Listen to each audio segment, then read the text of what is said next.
God. Jeez. What's up? What's up? Welcome to the DweeBros Podcast. What are you doing this week? What is this? This is an honor What's of... Assassin's Creed. Is this Assassin's Creed? Nope. Even better. Oh, I am Sith Dweebo. But I'm like a nice one. So I'm even actually like the evilest Jedi. What's your Star Wars name? Darth Dweebo? Darth Dweebo. That's what I am. So, but you know how they're supposed to be all evil or whatever? I'm a nice Sith. Yeah. You're a nice Sith. So actually, I'm kind of the worst I'm out. one. I'm not an apprentice anymore. Because Jedis hate me still because I'm a Sith. Yeah. And Sith hate me because I'm actually really freaking nice. So you're a gray area Jedi. No. Yeah. Nope. Oh, yes, you are.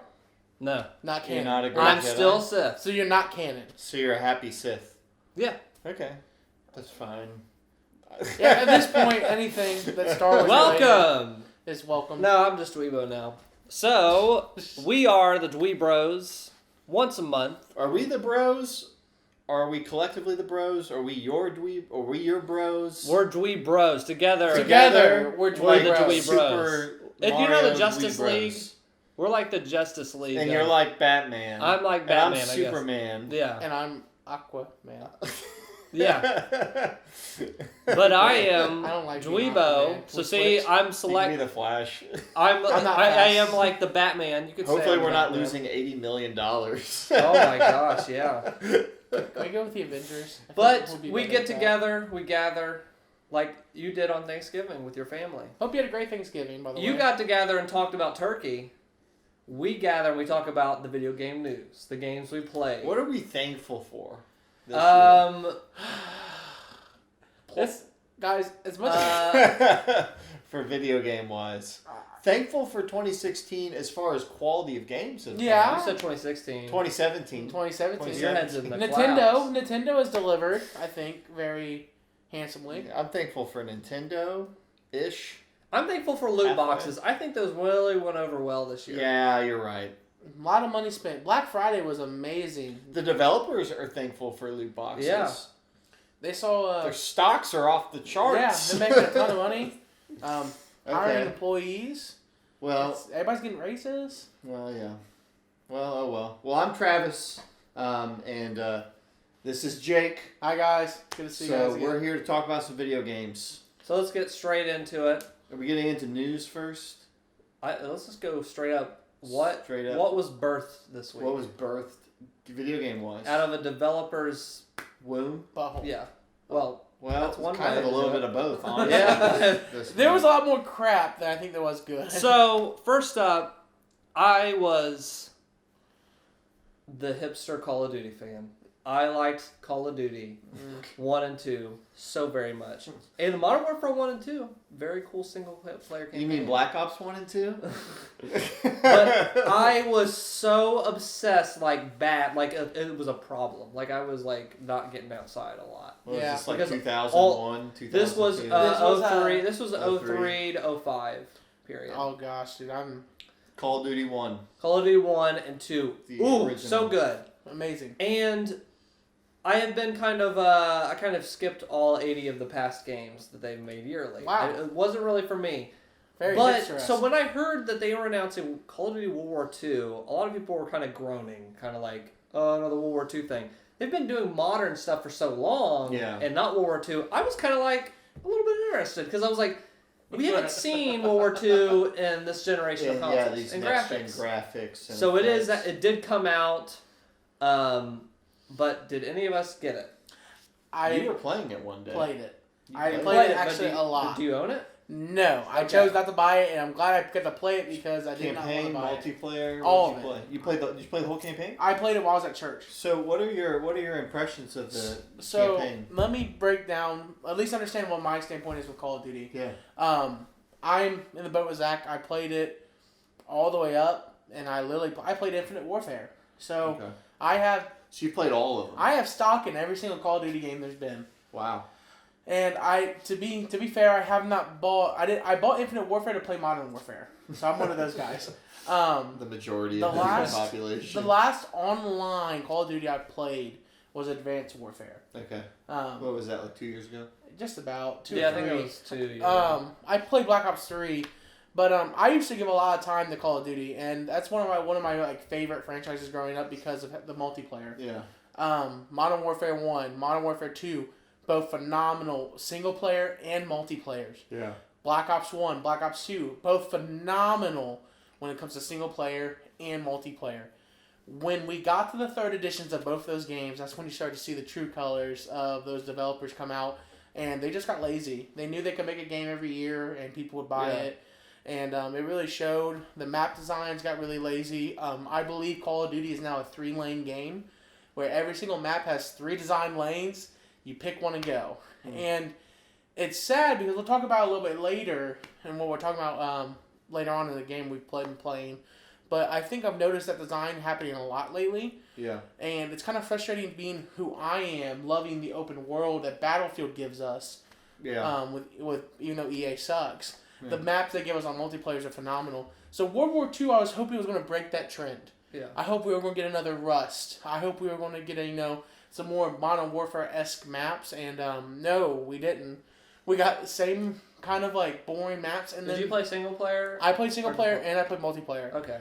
Single player is good. Yeah. Yeah, I've heard some people single player is actually pretty. Yeah, okay. I mean, and to give them credit, they've never like made a bad single player. To me, it just seems so bland and like. It's your typical. Like calling it in, like you start the game. I watched some of the beginning, and it's. I'm from Texas, and here's my girlfriend. And like they don't do anything interesting with it. It seems to me like it seems like every note you think World War II Call of Duty game, like if it seems like every note for note, they hit it exactly what you would expect. Okay. And that's what I guess that's what gives it credit because like it doesn't because it's not bad. Yeah. It is what I would expect. It doesn't fall on its face, but it doesn't really dazzle you either. No. It just kind of. I said good. Okay. My problem with it was I was seeing gifs of the freaking Lootbox thing falling on Normandy Beach. So and I was like, I think so what they're trying to do. So in Call of Duty, normally you just kind of are in a menu, and maybe you get all your friends to jump in the menu with you, and then you go matchmaking the games. My understanding is with this game, they instituted a area that when you're not in a multiplayer match, but you're playing multiplayer, you go into this area, and it's like on a beach. They call it the headquarters, and you see yourself in third person. Yes. And the idea is that you run around this space. You interact. You play on arcade machines, and you buy loot boxes. I didn't know this. And that's like the hub that it's almost like Destiny's Traveler. Yeah, well, yeah. In Destiny 1 and 2, you have an area that you hang out in between missions. And it's like they took that but applied to Call of Duty, so you're just in this headquarters on the beach. And so when you buy loot boxes in Call of Duty, they physically fall from the sky and open up in front of your character, and everyone can see what you just got. I'm going to say this. Very predatory and very obnoxious. It is kind of cool, though. It is like 1%. It's so wacky and goofy, and I don't have an interest in playing that. But it is a little bit interesting from like a connecting with other people standpoint of you can see this guy getting something. Doesn't mean I'm cool with loot boxes or that I like that. I just do kind of find it technologically interesting. Yeah. It's an interesting thing to do in a game. It's also pretty historically accurate. Yeah.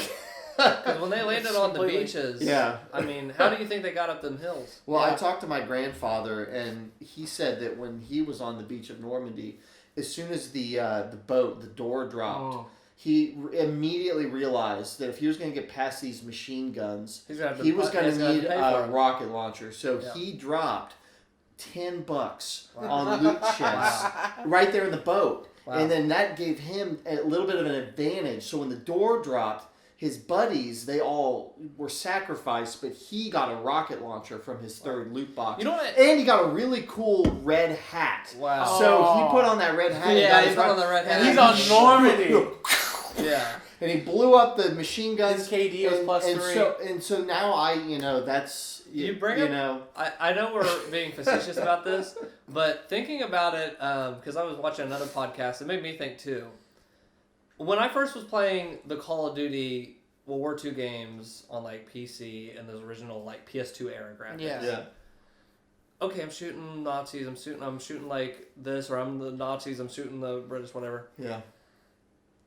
And like at first, back then it was just like you're just playing a video game, but now like the graphics are so good. Yeah. Like I was hearing them talk like, I don't know if I'm okay with this anymore. Like how bloody it is. It's like people literally died and did this. Yeah. This game isn't even good graphically. Even the name of the game itself feels very strange to me. Call of Duty World War II. Yeah. Like, we're gonna make millions off of basically death and a lot of people these died. very real people. In this so that is something thing. weird. Like, yeah, the graphics are so good now. Where it's like when I played back then, it was just like, oh, I'm just shooting this, soldiers and stuff. But it's like now, it's like, oh, people died on this. People like really lost their lives here. You're getting old. Shut up. Yeah. that is what's happening. Use your imagination. These kids are like, this one sucks. To go back to what you brought up about a 3-lane structure to the maps. Yeah. I think what we're seeing is the MOBAization of almost all different multiplayer games, where MOBAs are extremely watchable. Yeah. Because of the rock, paper, scissors of you got lane 1, 2, 3. You've got 5 people or 6 people or 4 people on your team, and between those 4 or 5 or 6 people, you have to manage those 3 lanes. So you always just don't quite have enough to control all 3. That they tapped into something with League of Legends and Dota with that is so marketable, and millions upon millions of people watch esports, watch those games with those 3 lanes. That you have seen that impact shooters now, where they design maps and I think Counter-Strike has a lot of 3 lanes because it makes the game watchable. And every multiplayer game now, their goal isn't necessarily just to have a huge player base that buys the game and the DLC and the microtransactions. They want streamers to play the game, and they want to build up a competitive scene about the game. So that's one of the pillars of the competitive nature is you have to have something that you can do repeatedly and get really good at as a team. So they see kind of like when you play football, you know that there's going to be a 100-yard field. You know how wide it is. You know how long it is. That's kind of like what's becoming the standard for multiplayer is there's going to be 3 lanes. To me, it makes it easier to jump from game to game because you have something to start with as opposed to starting and you know nothing about this game. My thing is that makes the game it does so get much repetitive. And when I think of my favorite multiplayer maps, I think of things like, is it Lockout on Halo 2? Is that what it's called? Like that snow... Maybe it's not called Lockout, but there's a snow map on Halo 2, the Guardian in Halo 3. Very kind of like asymmetrical, just stacked up rooms on top of each other. But see, and they're getting away from that. What I love so much about like Call of Duty when I was younger was one, it meant something when you were a sniper. Like, and for me, like if I'm playing Call of Duty World War II, this happened a lot. I love being a sniper. One, because the noob inside me still loves quickscoping. Yeah. It's still a thing. But in a 3-lane system, it almost ruins the fact that, hey, you have someone hanging in the back actually sniping people off. Yeah. And so now you can't hang in the back because of a 3-lane system. Yeah, you have 3 lanes to manage, but you have to be mobile. You can't just stay in one spot. Yeah. And I know it says, hey, we eliminate campers.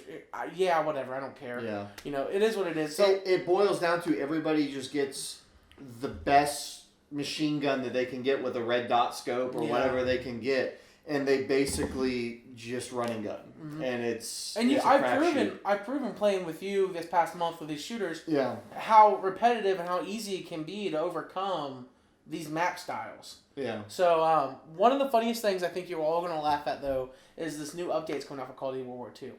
So what's one thing you guys, if you guys remember anything from the past couple Call of Duties, what was one thing people kind of was complaining about that they could do? I don't know if you guys remember it. I mean, a lot of people seem to be complaining about like the mobility and stuff like that. So you have hover jumping. Yeah, that kind of stuff. So you jump and then hover around, and then you had wall running. Yeah. Did you know in World War II they had jetpacks? They're not adding that, are they? Did you know in World War II they had jetpacks? They're not adding that. They're adding that? A new update's coming out. Oh, wow. Call of Duty World War II will now be adding jetpacks. They just couldn't. Their whole thing. They said over, boots on the ground, boots on the ground, boots on the ground. Boots in the freaking air now. Hey, now you get a jetpack. I read an article. Man. Here's the justification from it. Jeez. The Nazis, Back in World War II, we're researching using jetpacks to get over to hover jump over bodies of water. I'm over it. If you like Call of Duty, have your cake, man. Have fun with it.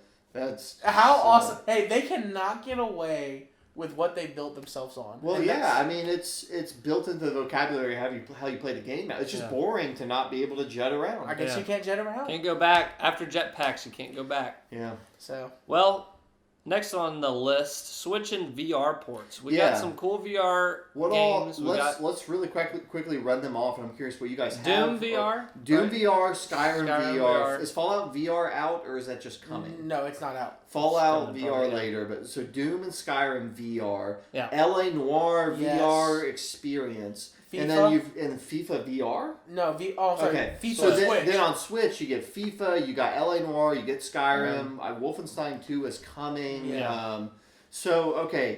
That's really cool. There's a lot of ports. I feel really weird that it's very much the same time these games are coming out on Switch and VR, which to me exists in two completely different parts of my brain. I haven't been able to keep up with that. But all of these ports are dropping. So are you interested in any of these ports for the Switch or the VR? One game. Skyrim for VR. Gotcha. I think it's cool that Skyrim's on Switch, that those other games exist, but like for me, Skyrim is the god game of VR. It is the game that when they announced, PlayStation's making their own. The Vive was Skyrim would be so cool, and that was the dream. Yeah. That's the dream game, and it's finally here. Yeah.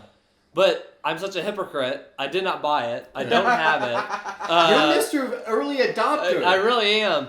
And I think it's because this game is a dream game for me, but with I think there's just so much stuff I have to put my money elsewhere. But two is I've already played Skyrim, and I almost want it to be a cool experimental thing. I don't know if I'll go through from beginning to end. The game's only 19 gigs. To show you how impressive it is. But never mind, I'll play it right now. I definitely want to try to make this game up it's funny. on a sell when I'm definitely in 2018 or something, because right now is just too much. But I definitely want to pick it up, and I like the control scheme. I gotta tell you, I've been seeing gameplay. Have you seen different control schemes? That's what I was about to say. Awesome. You guys know, if you watch this podcast, I'm not super high on VR. I think the future is there. Yeah. But right now, current tech, I don't really feel the need to jump in. But for the first time, I was sitting there watching gameplay of Skyrim VR, and I'm not even a huge Skyrim fan. And it was all coming together where this guy was walking through a cave. It wasn't blink, he was actually running. Moving, And, he had complete free movement and ducking around corners and shooting arrows. And it hit me. I was like, I'm feeling the itch to buy this game. This seems like the come to Jesus moment for VR. It really is. So I don't own a VR. I'm not planning on buying one in the immediate future. But out of all of these, Doom VR doesn't really appeal to me because I don't want the blink. Me neither. It doesn't really seem like a game that I want to play in VR at all. Mm-hmm. But Skyrim I get that's how they had to get to work out, but I'm so glad Skyrim has a trillion control schemes. Yeah. They were showing them you can do it this way, but if you don't like this way, you had 2 buttons and you can move this forward. And I was like, yes. You can I actually had the privilege of borrowing one of our friends' PSVR because I sold mine. I jumped back into reality, I should say. But for an event, I bought Skyrim VR just to watch a bunch of people play it. And these people were gathering up and playing it and loving it. That's cool. So I have it. I can tentatively play it. I don't know when I'm going to play it. To me, this would be the first game that I've seen that would be a VR game that I would sit and waste a whole Saturday on and play it all day or something. A lot of these other games are little experiences. Resident Evil 7, albeit, was a full game. But this seems like the first game in a while that you would put 40, 50 hours into.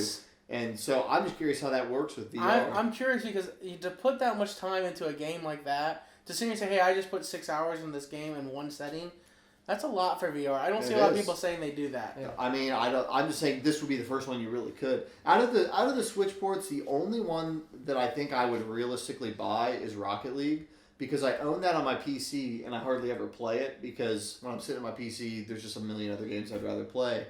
But I feel like Rocket League would be a fun game to have, but You know, there's just I think that the Switch ports are cool, but that's not really why I bought the Switch. Yeah. LA. I hope that they sell well. I'm in this weird spot of like I don't want to buy them, but I Yeah. hope they sell well so that I have more options later on. LA But- Noir apparently has a bunch of exclusive stuff that came to it. See, for that's a being game switched that I over. would think about too because I really like the original LA Noir. Yeah.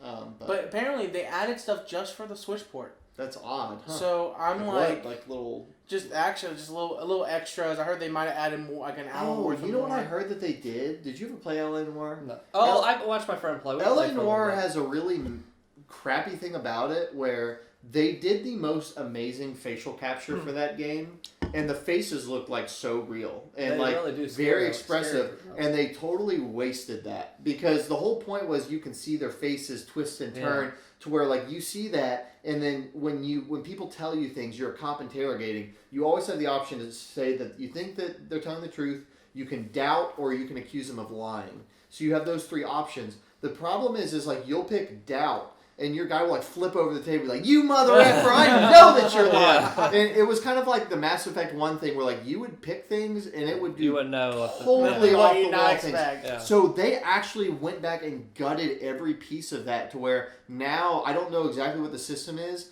but it's like good cop, bad cop. Yeah. And it's just like those are your only No gray options. Is area. good cop, bad cop, finalize the decision. So now I think that would help, but it's just so weird to see something that fundamental completely change in a game. Like Not sure if that I don't would, know if that fully translates across the board well, or if it fixes that issue. But that to me, you see remasters, you don't ever really see something that. I think that's pretty significant. Yeah, but because I think that was a big complaint. yeah, that was my only real complaint with the game was I had no gauge on how to deal with actually the whole point of the interrogate. game is to interrogate correctly, because if you interrogate correctly, you get better positions in the police department. Yeah. And I had no gauge of how to do that. Yeah. So I think having it on the Switch is tempting me more than ever to buy it. And I think I Yeah. will end up getting it either this month or next month. that's cool. That's cool. So- It's a good game, especially if that solves that issue. I would have no hesitation. Apparently some recommending stuff like the way you investigate, there's like gyroscope stuff they it. Yeah, added I can to it. see a lot of the game is like you'll pick up this guy's hand and like Yeah, they said the you use the gyroscope. thumbsticks to twist it and look at every angle of his arm. Yeah, you can like so use the now gyroscope. you would do that. So I'm like that makes it It's kind a of good sense. fit for the Switch. I think if LA Noire sells well, you have a better chance of maybe getting a Red Dead Redemption on the Switch, which I really want because I never played that game. Yeah, And it that would only be played on 360. that would be PS3. my ideal, or Xbox One. Yeah. Man. So Do you want to? You What do had we got some here? stuff on So, here, Jake. If you wanna talk about 3DS stuff. is still a thing, even though the Switch is Yeah. around. They're not going away. But the 3DS, they had a couple releases this month, first party releases. One of them is Mario Party, the Top 100. They should have just left it as Samus Returns. Yeah. I feel like that was a good send off for the 3DS, and now They they're wear going out their back to the welcome. well, and it's dry, They and wear- they're digging up dirty, They- soupy water. For some reason, they can't. It's this Mario Party game. I think they put out Mario Tennis or something, and that flopped. I think Yeah. too for 3DS. Mario Party It's like they the can't- 100. The They- best Mario Party game I've ever played, and I'll They never can't- play another one. They can't get it right for some Mario reason. Party with 2. the- I never played Mario Party, but Are I you understand serious? it's like On a board N64, I did, but Can we take a just on the side? I would love to play with you guys. game. Yeah, But that'd be fun. Mario Party 2 was phenomenal. This is a neat concept because one of the awesome parts of Mario Party is the mini games. They put together 100 best So mini you didn't games. get this. No, Okay. but I don't have a 3DS anymore. But they put together 100 best of the Mario We're Party professionals. games, and they threw it all into one game. And they said, "Hey, here's Mario Party, the top 100 mini games. Okay. Only the mini games." Here's the problem. The mini games are fun, I would imagine, in the context of when you're trying to get ahead of your friend on the board, and then you play this stupid mini game and they beat you. Then the mini game becomes fun because there's stakes. If you take away the stakes, it's like, hey, let's play Mario Kart. Just shoot the items at each other. There's no track. Like to me, that's what it seems like. Is like So there's no order. it's There's like no you there's no took you progression. made the game that made it good. There was two parts. You had the board game part, and you had the mini games that added the stakes to the game. Now you took out the board game, and then the mini games have no stakes. Yeah. You're just playing. It's like WarioWare. Okay. It's essentially. I don't know what Nintendo is doing with 3DS because this is strike two for me with their 3DS port thing. Or not port, this was its own thing. Yeah. But last thing that kind of did this where you're like, what? Okay, then I'll just pass it up, was Mario Maker 3DS. Yes. They took out the online sharing of levels in that. What's the point? Okay, then I will play it. Yeah. Wow. Oh, I didn't know that. Yeah. Yeah. You couldn't And here's the share thing. levels online. So it's only out on the Wii U and the 3DS, and since they're discontinuing through the Wii U, yeah. I'm not buying a Wii U anytime soon. So then I have to buy it on 3DS, and Mario Maker's a great game. Yeah. Because it's online. Yeah. So it's But like... they took out the one fun thing. So- So the Mario Party, it's like, we'll take out the one fun... What? Stop So, it. yeah. So think about this, too, for example, in terms of gameplay and how many hours it takes to beat a game. Each minigame only runs about 1 minute to 2 minutes. Yeah. Yeah, I heard people really crapping on this game. So, but hey, I love Mario Party, but there hasn't been a good Mario Party since, Mario Party 4 is alright on the GameCube. Yeah. But I haven't played anything past the GameCube. So, last one I played was probably GameCube. yeah, I mean, Mario About Party it 4 for came me. out. I think Mario Party 5 came out for it too. Mario Party 4 had this really cool feature that lets you create these battle carts. And you had to go fight people on these battle carts. It was actually it was like a sub thing. So you had board games, you had mini games, and there was a whole other area where you can build your own like battle cart. It was like battle mode. Wow. But it was like cooler. I don't know. I just decided Well, you know what? Battle cards are great. I like Star Cards. Oh. There's one other game that came out this month. With star cards? Yeah, and it actually is a big news story. I'm talking about Star Wars Battlefront II. Bum bum bum bum bum bum bum bum bum. Ba-na-na-na-na-na. All right, Na-na. Star Wars Battlefront 2. Hold on. Can you do the voice? Let me see that. Star Wars Battlefront 2 is great because it's got R2D2, but it's also got all your money. It's all these microtransactions. Microtransactions. Microtransactions. EA's just Taking your quarters. pouring the money. Here's the problem, okay? There's a lot of issues with Battlefront 2, and I do want to talk about all of them, okay? It's a game that came out this month. It's also a big news story. We're going to get into a lot of elements for the news story. The biggest problem with Battlefront 2, outside of loot boxes, outside of all this stuff, those are all symptoms. Those are all problems. The biggest problem with Battlefront 2 is the entire game. So you have your single player, whatever. The multiplayer itself, every single thing that you do in multiplayer, whether it's your character running, whether it's your gun, whether it's the way you jump, whether it's how fast your ship can take off, it is all based stats-wise on star cards. Okay? Star cards were in the first Battlefront, but they were pretty benign. They were like, hey, you can, it wasn't really gameplay stuff. It was more like you can shoot these grenades or whatever. It gives out you of your options, gun. to shoot It gives a you grenade options. launcher. What they did in Battlefront 2 was this. They made the star cards basically stat upgrades. So you can equip a star card that makes your ship turn 28% faster. That's a real card in the game. You can get a star card that makes your gun cool down 80% faster. So you're shooting, the other guy's shooting, your gun, gets too hot, it'll cool down 80% faster than his. That's a good 2-3 seconds. That's enough time for you to kill him. Basically, every single statistical thing that you could weight in the game is connected to cards. So the problem with that is there is no balance, and there can never be balance. Yeah. Okay? So what There's they no did... balance in the force. There is no balance in the force. There is no balance to the gameplay of the game. So that is the fundamental rotten core of Battlefront 2. What they did... That's not the loot box, though. That's not even the loot box. That's why I had to get that out on the front end. Yeah. There are a lot of problems. So as we talk about this as a news story, because it's really more of a news story than it is a release. Yeah. Because it's all been just a big, giant, awful news story. Yeah. Here are the other things that make that problem even worse. They implemented loot boxes. So the only way to get star cards, which already are fricked up to their core, the only way to get them is through loot boxes. Yeah. The only way to get loot boxes is you get one every time you level up, which takes forever and is not based on your kills. Like, it's not like you get 20 kills so you get 2,000 experience. Every game nets you based on how 200 it to plays. 400 experience Yeah. based on how long the match takes. Okay? So it's not based on skill. Everybody gets these boxes at the same rate. Basically, for playing 10 or so matches, you get a box. And that box drops, and it is completely random what's included. Yeah. And so basically the game is you either play for hours and hours and hours and eventually get the right things you need to be competitive, or you drop money in increments of $10, $40, or $80. Yeah.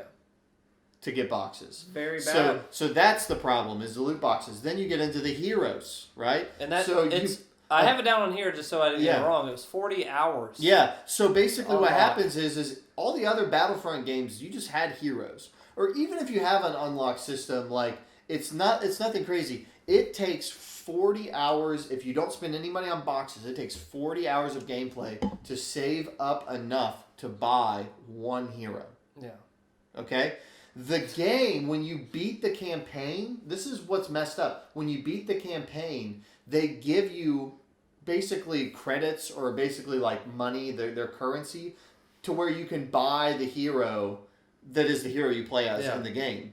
Why not just give you the character? Like, what they're communicating to you, get used to getting this currency. Yeah. Because this is the only way you're going to get heroes. Instead of just giving... there's the angle of the star cars being messed up. Then you add on the layer of the loot boxes, which are the worst implementation of loot boxes I've ever seen. Worst in the industry. The worst I've ever seen. And then you add on top of that these scummy things. Then even worse... Can I talk about I put this down too, I forgot about it. Yeah. The reviewers. Yeah. Had at a sponsored event. Yeah. They were able to play, but they didn't even know this was probably going to be such a thing because they had reduced unlock rates. 6 times I put. 6 times reduced. Yeah. So they couldn't, in the review, accurately, they got freaking bamboozled. Yeah. Didn't know that they might have, but Can I add a subtle side note to that? I was listening to these reviewers. I listened to a podcast, and this has kind of jaded me a little bit on reviews on multiplayer shooters in general, to where I don't know that I even really trust them anymore. Because after this, I was listening to these reviewers, and they were talking about that, and they said we weren't at that event, but they were like, I've been to Call of Duty events, or I've been to Destiny events, I've been to Metal Gear Solid 5 events, and they said that most events, the way it goes is this: you get there. You play the game in the morning, just like from level 0, level 1, whatever. So you play the game for 3 or 4 hours, take a break for lunch, and then they said in the afternoon, they say, okay, cool, we're going to give you a fully unlocked character. Mm-hmm. So you can see how this works once you have everything. And they said that's how almost all games do it. So to me, I'm like, you don't even get an idea from a review event ever of what the progression is. So... almost all multiplayer shooters, now I'm like, they're all reviewed inaccurately. But then it's even worse for this because the progression system is effed up, and they wouldn't have even caught it anyway, even if they had been looking, because all their other events are messed up. Yeah. To where, you look at these big AAA games, companies seem to be going one way or the other. Either they go the Bethesda route and they just don't give you review copies, or they go the scummy route and say, everybody come to this event and you're going to have 8 hours with the game and we're going to feed you and give you drinks. And I'm like... And if you think about it, how fricked up is the industry? Yeah. If any other industry, and movies to a point are kind of that way, but this is really bad. That's like bringing in people to review your television show and saying, hey, we're going to show you the first 30 minutes of the pilot. Okay, cool. Then we've cut together for you the best 20 minutes of our season, and we're going to show that to you after lunch. And of course, you're going to come away hyped, then he did this, and then he and then you don't know that half of those episodes are filler. Yeah. You know what I mean? So this has gotten me so jaded towards multiplayer shooters, the way they're reviewed. Battlefront is a unique brand of awful, but at the same time, it's terrible. How messed up is our system that something this awful got through the reviews decently? They weren't ever going to catch this because they weren't even looking for it. It's not fair. This communicates to me that when people review games, they don't even think about the progression because they don't even get to. And to me, that should be a knock. The progression is so broken. This is a 5 out of 10 game. I would go further. On my rating scale, I give this a complete booty. I haven't played the game, but on my review scale, if a game is either fundamentally broken or if it's designed to basically rip money out of your pocket, the whole premise is designed around that to me is a complete booty because it's not a game anymore. It is the entire experience is built around getting money out of your pocket. That means the fun, that's secondary. You got paid. The game is secondary. I want the wallet part of the game to end as soon as the game's installed. Yeah, exactly. And if there's an expansion that they're adding later, and it's legitimately a different thing that is going to infuse what was a very good purchase, I'm okay with that in certain circumstances. But please God, day one, say you spend $80. There were people that bought the $80 Trooper edition of Battlefront, and they were like, I still cannot play as a hero. Yeah. I paid $80 and I still can't just And play I think this this is stinking continued game. from Battlefront 1, because when you got Battlefront 1 and you opened up the case, what was there? Yeah. The advertisement to buy the freaking DLC with Darth Vader's season face pass. on And it. that's It's like bullcrap. There's no... and I also was thinking about this. There's a lot of stuff to talk about here. But I actually was thinking about last gen. Last gen's big scandal was multiplayer passes. And oh my gosh, that was like the end of the world. Yeah. Was multiplayer passes. Looking back, what a tame, Yeah. pleasant world we lived in. Multiplayer that's not passes that was such That's not that bad. It was not that bad. Like, those ended and EA said, we're so sorry for that. We'll never do something crappy like that again. And like, now looking at this generation is like, it's the best of times, it's the worst of times. You have the most incredible year in recent memory of 2017. This year has been such a great year in games. And then you have possibly the worst situation in gaming. One of the worst, like this might be the worst. One of the worst, because it's so designed around just it's to the point where like government has had to be involved. Yeah, that's where I wanted to shift the conversation to next. Government is now involved. It's so bad. Here is what's so awful about Battlefront 2. It has literally ruined the industry for a lot of other people. Mm-hmm. Because here's the thing. I typically don't play free-to-play games, but I respect them. Like, they can exist. Yeah. The reason why I don't play them is, like I said, I don't want my wallet to be in front of me the entire time I'm playing the game. But there are a lot of legitimate games that are free, that their model for monetization is you spending money as you play. Yeah. The problem is Battlefront has tried to have his cake and eat it too, to the extent that it has captured government's attention, and now like the concept of loot boxes is in jeopardy. Is in and of itself is completely in jeopardy. And I'm not a fan of loot boxes. There are editions of them that I can somewhat tolerate when they are A, in a free-to-play game, or B, cosmetic only, and totally like just off to the side. Yeah. Like you choose to do it. We've talked about Overwatch. I don't care at all. Like, I have multiple skins of every character just from playing the game. I don't need every single skin. No. But you can spend money to do it. They shower. Yeah, if you want that, you can. But now, like, even games like that, the problem is I feel like Overwatch found a pretty good solution to where, like, I can get all the DLC. I don't play that game for months at a time. I hop on. I can play with my friends. I don't have to pay anything else for maps. The foundation was not built on penny pinching, or not penny pinching, like getting every single penny out of your consumers. It is. Whereas Battlefront's core is all built. And that's what the thing is. So the response was EA responded and said, "We've turned this off.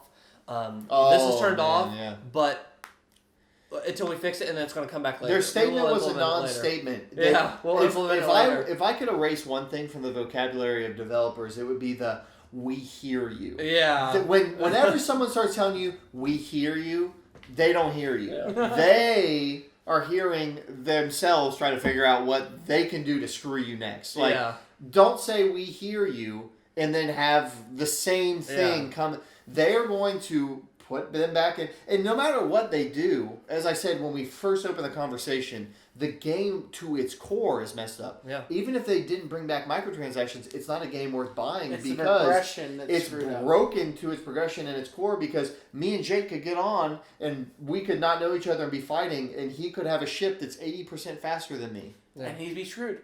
I'm just screwed in that sense. Like, I have no it's just not going to be fun. I have no desire to play in a way that's so upsetting to the point where I'm like, thank God they turned on Star Wars Battlefront II, the 2005 edition, servers back on. Yeah, they did. Because EA has single-handedly ruined 2017 for me. Because Mass Effect blew. I mean, dirty pants at an amusement park blew, all right? You're walking around, you're chafed up, you hate your life. All right, that's how bad it is. I'm not kidding. This is freaking bullcrap, dude. I hate EA. So then I'm sitting here, the next best thing, what was I most hyped about? I was like, man, Mass Effect really sucked. Man. You're Guess ready what for we're getting? Battlefront 2. We're getting Battlefront 2. Yeah. And it's like, and guess what? DLC's gonna be free, guys. EA did it. I really Screw you, EA! When I made my list of things I wanted not in Battlefront 2, the number one thing on my list, I wanted classes back. I wanted more maps. I wanted more races. I wanted all that. But the number one thing that needed to change for me to buy it, I wrote this down. I said this on one of our podcasts. I said, they have to get rid of star cards because I didn't even like star cards in the first one because even in the first one they made it worse. It was awful because if you got into a game and you didn't have your ion cannon star card equipped, you're screwed. You're screwed for that game if you need your ion cannon to take out these vehicles because you couldn't adjust them in game. Yeah. So I said get rid of star cards, just do it classes, and the classes look. Overwatch did it so simple. If you're playing as Zenyatta does the same thing. He has a ninja star he can throw. He can climb on walls. He has a sword swipe he can do. Or, you know what I mean. Yeah, Genji. I'm a casual player, okay?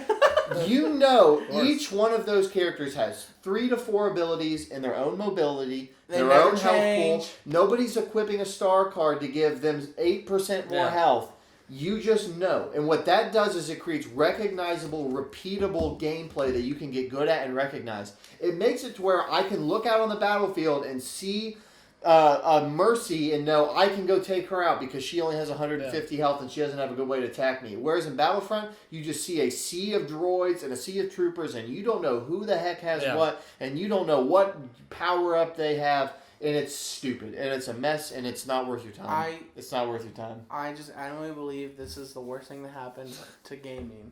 It's probably the worst thing that happened this year. I agree. Because like government got so bad, government had to be like, what the frick? Like, I think the Power Glove is going to sell better than Star Wars Battlefront 2. But yeah, I guess the situation still watch because last on this was Australia said this ain't happening. Yeah, and I think they're starting to like do stuff with that. I think Canada is another one's like we're gonna look into this. We can't let this happen. To me, I'm not putting any stock in whether or not how that falls because it doesn't matter. The only thing that can fix that game they have to gut the progression. Yeah. So, but it's coming back. But even if they the microtransactions here's what happens. Let's play the what if scenario. All right. Let's say everyone rallies around like, hey, this is gambling. We're not going to let you do this. Nothing will be fixed. Nothing will. All right. Yeah. So then they're like, the game I think is a lost So here's what they'll do. It's like, okay, we can have loot boxes. That's fine. We'll just turn DLCs back on for money. Yeah. And then on top of that, or number 2, they say, hey, it's gambling, and then they're like, well, now we got to pull the game and just completely re-gut it. Well, and I think this whole debate, there is an elephant in the room that everyone is dancing around, and I'm so irritated. And I've talked about this before. Okay, we're building everything secretly around all these cards and all this stuff, and microtransactions. Ugh. Charge me $80 and give me the full game. Charge me $80. Raise the price of games. Like Zach. It's not going to happen. It's not going to happen because they have tasted what it's like to have people drop $2,000 on skins. Yeah. If anything, the base price will just go down. Yeah. Base price is not. If you listen to you can listen to the earnings calls, you can get quotes, you can see what they talk to their investors about. All the companies right now are talking about, day one sales, whatever, wasn't what we wanted, blah, blah, blah. We're not worried about. We're worried about continual investment from the player. Yeah. There is a really creepy set of it's like a recording of a phone call with the CEO of EA talking to investors, and you can find it on YouTube. Leaked out. It's like the Emperor talks to the investors or whatever, and they play the Star Wars music, Emperor music in the background. But he literally verbatim, the CEO of EA, he said this. It was earlier this year, and he's talking about getting ready for Battlefront, and he's talking about FIFA. He says look, it is a really powerful thing once you get involved in a game to where you want to spend money. If we give consumers the ability to spend money to get a little bit better here and there, he says they will do it. He even says on the call, he's like, I even dropped $2,000. He's like, it's a very powerful tool. Yeah. And he said, our goal is to continue to use that tool. That is a thing you can find on the internet of the EA CEO. Here's the thing. They don't hear us. They're not listening because they have hundreds of financial analysts that work at EA, and their job is to literally analyze the money that they're making, and they have psychiatrists on staff who analyze player. Their corporate culture, their vision is so sold into this. They're not going to move from this. They know. They're just making adjustments to the graph. They're just saying, hey, okay, cool. We're just going to lower this a little bit. We're going to turn back the dial on what we're doing, but we're not going to stop doing what we're doing. Because these are massive companies with massive things at stake and flow charts, and they have years of progress building up on this business model. This business model is not going away. Yeah. It's just not. Prime example, and I'll leave off of this. We can talk about whatever you guys want to talk about after this. EA as a whole, when you mentioned that phone call. Madden, you guys know I play Madden a lot. They have a thing called Ultimate Team. Yeah. And Ultimate Team is a draft your own team, your fantasy team. And you start playing, you get this really, really crappy bunch of 60s overall, 70 overall players, and your team as a whole is a 67 overall, and you go online and you start fighting, not fighting, but playing these 80 overall teams. Yep. So it's really hard to compete. So you have to either, one, grind through these really mind-numbing challenges to get better cards, and then they get I did not know microtransactions were in Madden. So I didn't know this either. And FIFA. I didn't know it either. Oh. So I started grinding, and I got to a point in this game where I was like, my team was literally a 71 overall, and the next challenge, it recommended me being at an 80. Yeah, it's its own thing, separate from franchise. You don't need microtransactions to play franchise or to play the game. No. They have fit these in everything. But Ultimate Team is such a fun thing, and that's where a lot of players go. You'll go online, and all these people are running these pack openings. They'll show you, look what I got. Yeah. I got a PlayStation card. Yeah. For $60. And I was like, I'm not going to buy a game for PlayStation. I was like, I'm going to spend it on Madden. I went from being a 71 overall to an 83 overall just by spending $60 on the game. There's a really good video on YouTube. I recommend you guys watch it. And I have one final thought on all this and anything else you guys want to say. The current CEO of EA, he worked on FIFA Ultimate Team in the 90s. And during this whole conversation, a lot of people have been like, where did loot boxes come from? A lot of people are like, it was probably mobile. It was probably a free Korean or Chinese MMO or something. No. In the 90s, in the early 2000s and the late 90s, FIFA Ultimate Team started. That CEO, the current CEO of EA, was a designer for FIFA, and he made Ultimate Team, and it had microtransactions in the late 90s. And you bought card packs, and his philosophy, he is now the CEO of the company. Yeah. He used to just be a designer for one game in the company. Yeah. And that was all the way back then. That is the first AAA game. There was a FIFA game that you bought. They had microtransactions to buy your own teams and players. So here's my final thought on all this. If you're watching and you're hearing us complain about all this, just think about it this way. You talked about mindless, grinding. Think about what your time is worth. Yeah. Mm-hmm. You know what I mean? When you buy a game, don't buy a game. I would encourage you not to buy a game. I love Star Wars. We talk about Star Wars all the time. I love Star Wars. Just because Darth Vader's in the game, it doesn't mean it's worth your time. Yes. Just because it's from your favorite developer doesn't mean it's worth your time. Play things that have something gameplay-wise that is actually interesting that you're engaged with. It's funny you mention that because I think that is one of the also cores of the microtransactions. Because people say, I'll have to play for 40 hours to get Darth Vader, or I can pay $5, and people go, "Oh, I'll just pay $5," but they don't realize all this stuff is $5.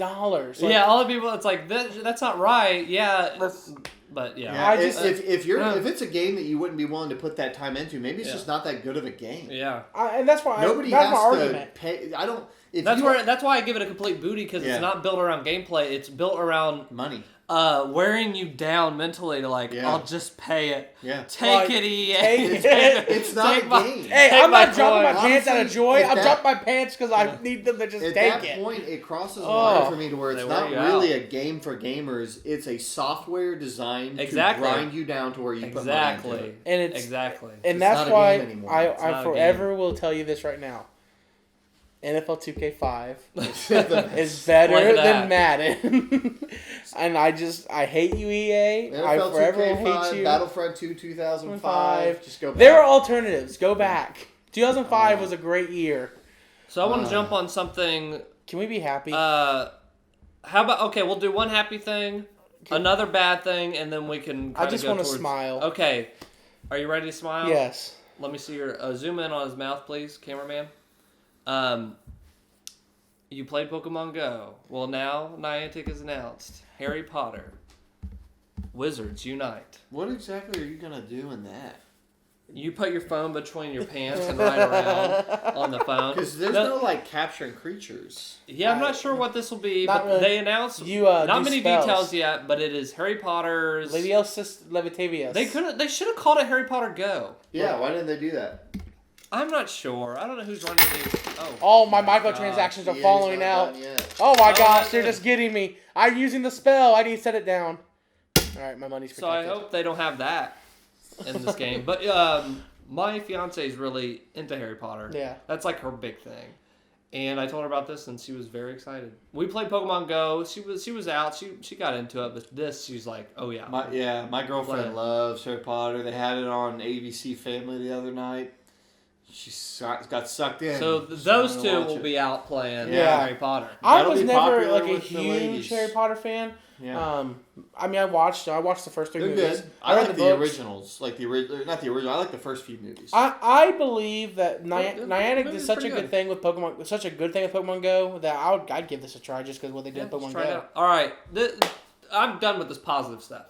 I hate you. Phil Spencer, I got Pokemon. Xbox One X was about to come out, and this blew my mind. As this Xbox One X is coming out, it's got 6,000 teraflops on it. 6. Phil Spencer notes that, hey, some of these first-party games, they might pop up in other consoles. First party. I Going don't third party. know what is going on. I don't know what It's the end of the gaming industry. I'm just Um, kidding. I'm just joking. I'm joking. We're okay. He's joking. We're okay. But seriously, I don't think Microsoft has a big enough share of the industry to end the gaming. No. I think they really do want to move toward a third party multi-platform thing. There's so much double Minecraft. speak. Minecraft already is on everything. on everything, but why choose that day to say announce that? that. To announce that? Like, why am I buying an Xbox One X? Like, why would you say that? 4K, dude. Here's I don't the get thing. what is going on. And then a second quote that he gave was that he also said, "We're about to pump a lot more money into creating first-party content." But those are coming to other consoles. Here's the thing about Phil Spencer. There's so much double speak Mm-hmm. involved with him. There are things he says that are not meant for us. They are meant for investors. Yeah. There are things that he says that Sure. are meant for us. There are things he says that are meant for dads who just want their kids to play Yeah. Minecraft. Yeah. There are things he says that are for people that just like Call of Duty and Yeah. Madden. Not enough people are calling him out. Phil Spencer is Jesus the Christ. ultimate, kind of like a snake. Like, he is trying to tell Quote, he's trying snake. to tell everybody what they want to hear. Dude, everything's gonna be and, okay. and if you add it all up, it's like Nonsense. A plus 4 plus B. Like, it is just nonsense. Yeah. To where I think his goal and what he says his goal is are not completely congruent. No. Here's the thing about Minecraft, right? So Yeah. he keeps saying that. He keeps saying we want to have our first party titles be like Minecraft. Okay, Minecraft. Yes, Minecraft is a first party Microsoft title. You know what game Microsoft had 0% handling of the development of? Minecraft. That thing was made by somebody else, Yeah. and it was out for years, published and made by somebody else, yeah. and they came in and bought it. Do you know why Minecraft isn't an Xbox exclusive? Because it was not on Xbox when it released.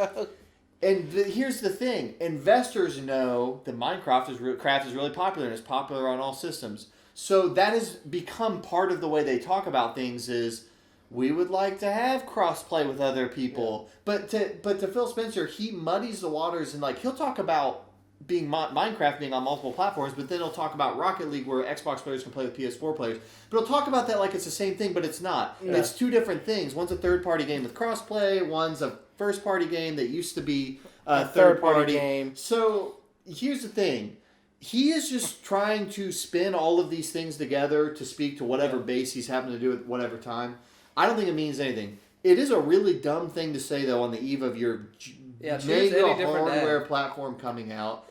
So He just doesn't think before he speaks. no, I think he thinks too much before he speaks. It's one of the two. I think that he is a smart guy. I think that he is thinking that he can. It's almost like trying to do too much at once and trying to strategically plant all these seeds. Yeah. But I can see you planting the seed for the investors at the same time you're planting the seed for us gamers. Hey, I'm trying to get more Japanese games made. Hey, we're thinking about not having a console. Hey, we are releasing the most powerful console in the world. Hey, we're going to start putting our games on other consoles. Yeah. Like, he's just... He needs a spokesperson. Yeah. Someone who can go out there and just talk for him. No, that's what he needs. I'm telling you. I think that the real root of the problem is... I don't think that he has a clear vision for what they're trying to do, or he has a clear vision, but it's not congruent with the CEO of Microsoft. Oh, no. The CEO of Microsoft is kind of under a lot of scrutiny right now. A lot of people think he's kind of running the company down. Windows Phone is done. Yeah, Windows Phone is done. Microsoft has always been about one thing, the Windows platform. Yeah. And I have noticed Phil keeps saying, we are about doing whatever the heck we got to do to make the Windows platform more powerful. In that, I do think he's doing a good job in a roundabout way, because what is everybody developing? Windows platform-based stuff. Like PS4, everything is kind of still like not directly could run on a computer, but it's a lot more PC architecture. Yeah. So they're making some inroads with that element of things. I don't know what the end game is. I think that they ultimately need to make an Xbox that is just a PC. Yeah, I'm looking at this play going, what's the end game here? But we'll see. But it's a big confusing What a mess. I just hate it. Are you want more bad news? Zach, shut up. I'm so done. Demon Souls servers are going offline. Guys, good news. Demon Souls is going away. Oh, that's good news for you. I hate the Soul games. This came out today. Demon Souls is. But I might have a good news for you on this. No. Yes, I will. Let him say. Let me speak my piece and then give me the good news. Okay. Demon Souls is a game I discovered last year, and that has become one of my maybe top 3 favorite games of all time. I love that game. It's a spiritual predecessor. I don't know. It came out before Dark Souls, and Dark Souls borrows a lot of its DNA from Demon Souls. Yeah. And I think Dark Souls gets a lot of credit for things that it really shouldn't, because it Demon Souls should be getting this game. Yeah. But if you've never played those games, they're single player, but a big component of them is online, because people can drop notes to you, and you can read their notes. You can see like ghosts walking through the world, and it's other people playing, and it's not really that helpful, but it's just cool. It was really cool, and it was revolutionary at the time. It was revolutionary at the time, and you could summon people into your world to help you fight things and stuff. Yeah. So they announced, they've teetered back and forth on this for a few years now, but they announced that February, all servers for Demon Souls worldwide are going down. Yeah. So there will be no more online functionality. You can still play the game beginning to the end. Certain things will not work the same way, though, without the online. So that's a big freaking bummer for me, because I like that game. I like the idea of being able to fire up my PS3 at any time and play that the way I remember it. Yeah. But, I guess that is the thing that you take when you buy online games. Yeah. Just to keep in mind for you, anything that has an online component, which is everything these days, will eventually lose part of its functionality. So, unless you're Counter-Strike. I think I know what your idea of the good news is. EA just shut us down. Sorry, battery died. So they got a hold of our review. They heard I was about to do good news, and they did not like that. Good news. Good news for Demon Souls. Demon Souls. I think they're gearing up for a remaster for PS4. Dude, don't play with me. I think people know Sony's really been good lately with listening to what people want. Except if they want refunds. Except if they want, then you're donezo. Dude, don't play with me. I really think they are. If this is shutting down, people already know that they want a remaster. I think they hear you. We got a guys. Dude, if you've got time to remaster Shadow of the Colossus twice, you got time to do Demon. Yeah, I think that's coming. So that'd be kind of my thing to do. My dream is Demon Souls remastered. That's my dream. Well, I think you're in good hands. I'll be sending a list over to Santa. At PSX this year, I forgot his name, but the guy who always wears a shirt about something that comes the following year, he's going to come up with like a Demon Souls logo. Oh, that'd be so. Here's my thing. If we can get off on a little bit of a tangent, Demon Souls low key has a way better world than Dark Souls. My opinion. Yeah. the world, like the concept of like there's this kingdom and then this fog kind of started to spread over the kingdom and nobody could stop it, and inside of the fog were these demons, and there's all this awesome concept art of these like armies trying to fight these demons, and then the game is you have to kill the demons to make the fog go back. Like, to me, thematically, that is such a clean premise. You know what I mean? Like, it just made sense. You're killing these demons, and you get to archdemons, and then you go to the king. When I played Dark Souls, it's like there were dragons and the Age of Fire, and then the Age of Darkness, and then there were men, and then there were the Great Pygmy, and then there was a kingdom, and then there were these, Dragonborn. It's just like, to me, Dark Souls was way too convoluted, and it felt like, hey, we don't have the rights to Demon Souls anymore, so like let's just like redo it. You know what I mean? And they just didn't have a clear hook. Yeah.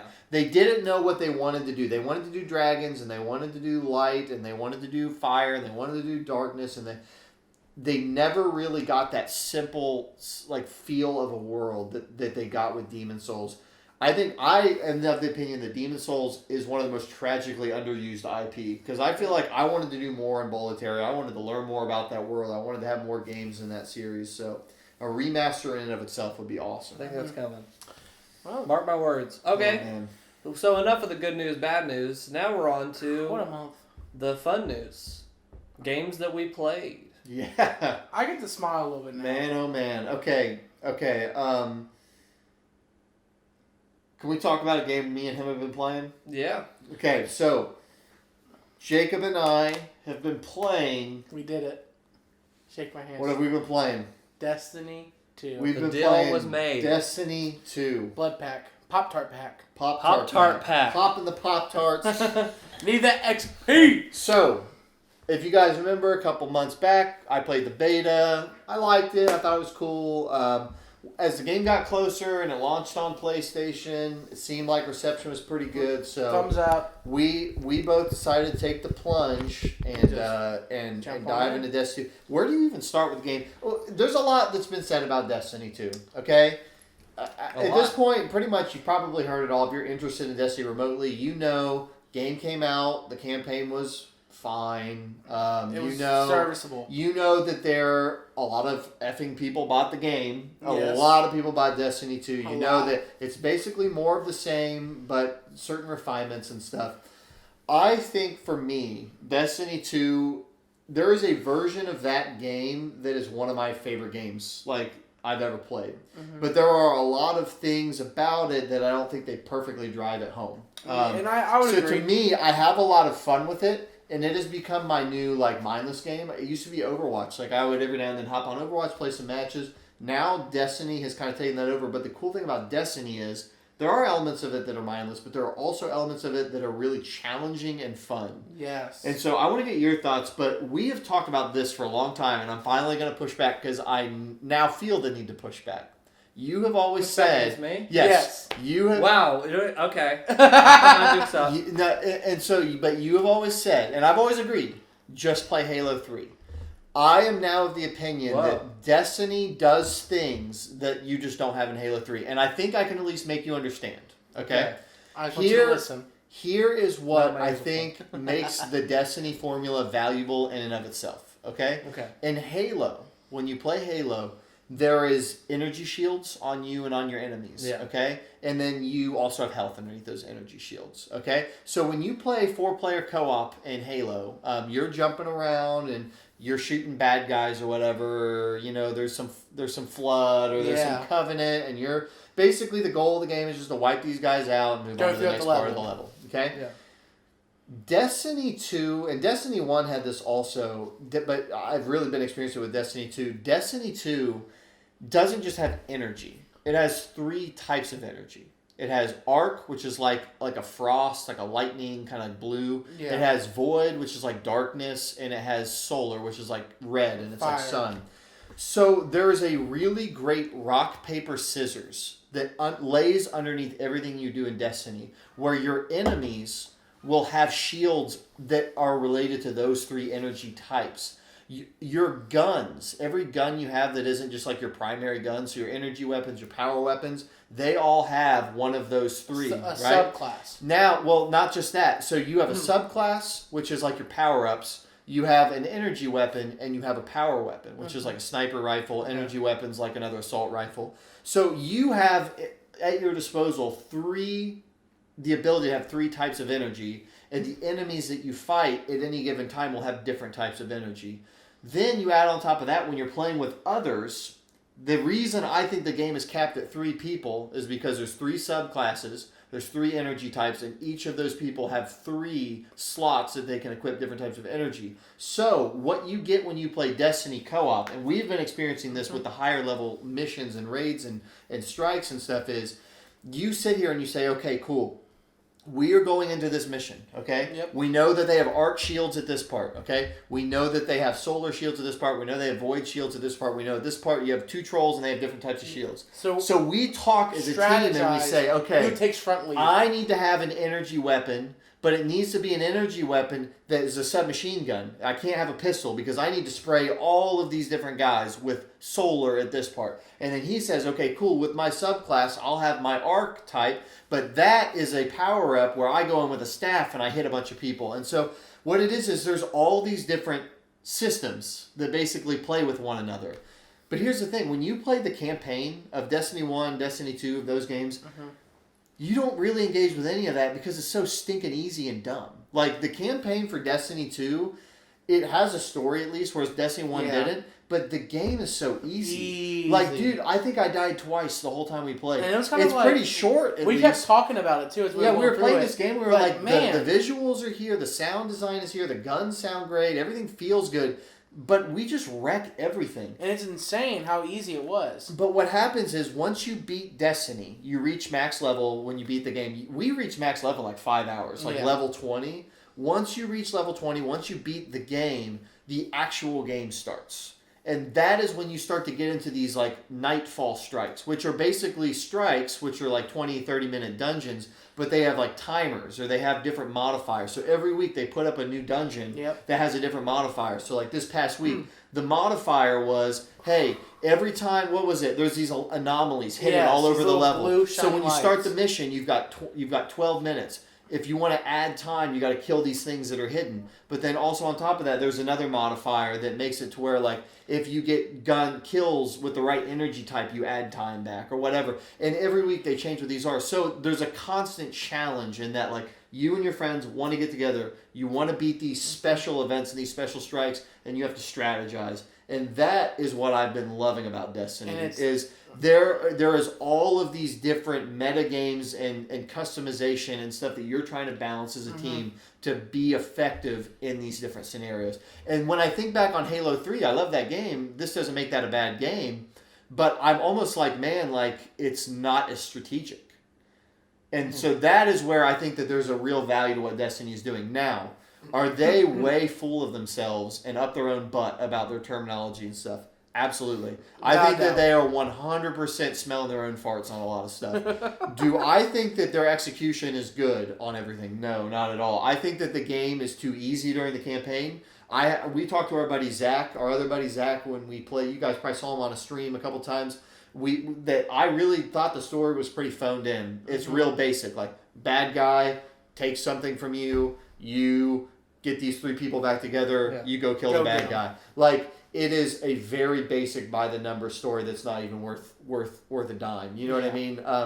But there is enough gameplay stuff that I am loving, and it's the closest thing I can equate it to is like playing like a really intense strategy game with your friends. Yes. And like we're calling things out like kill the ogre on the left, and it's he's like strategy shooting, and it's legitimately freaking difficult. We stayed up 5 hours the other night trying to beat this Nightfall because it was our first one. When we finally beat it, I was like, I don't know that I could compare this to any other gaming experience I have because it's not like Dark Souls where I stay up all night trying to beat this thing and I finally beat it because that's by myself.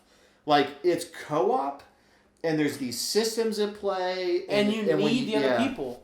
And you need the other people, and you need them to be at a certain spot doing a certain thing. And while they're doing that, you are in a different spot doing a different thing. And you know really fast if they're not doing what they need to do. Are you guys playing on PS4 or PC? We're playing on PC. Okay. We're playing on PC. So I think that Destiny is a game that I like, and I do not regret purchasing it. I enjoy it. There will always be things about that world. I think as I've dove into things, I think that the world is really interesting. They don't do anything interesting with it. And that's the real shame. Yeah. And that's where, like, we talked about the story and the first one was non-existent. There is actually a really interesting, like, world there to do something with. Like, you could...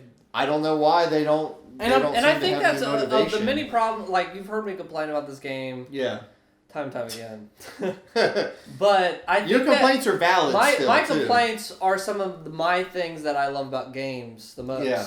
So to me, I still have 0% interest in this game. And that's why I couch all that with, I would never recommend it to you because all the things I'm describing are things I know that you really won't care about. Yeah, those are big things for me. And the things you really care about, there are annoying characters in this game that are so annoying. Like, every robot in these games, they even just released a trailer for the DLC, and what is it? Another freaking very quiet, solemn guardian with a freaking annoying robot. Yeah. And I don't know that they'll ever grow out of that, and maybe I'll have my fill of that and get sick of it. Yeah. But right now, I know when we go into these strikes, I'm not listening to the NPCs in the background. I am way too busy. We got stuff we're behind, we need to do this and that. But at the same time, I recognize 100% that it is not for everybody. Yeah. And I'm glad you guys are fun with it. Yeah. But for me, I just really love like a good story and a good world that has some cool stuff that they do with it.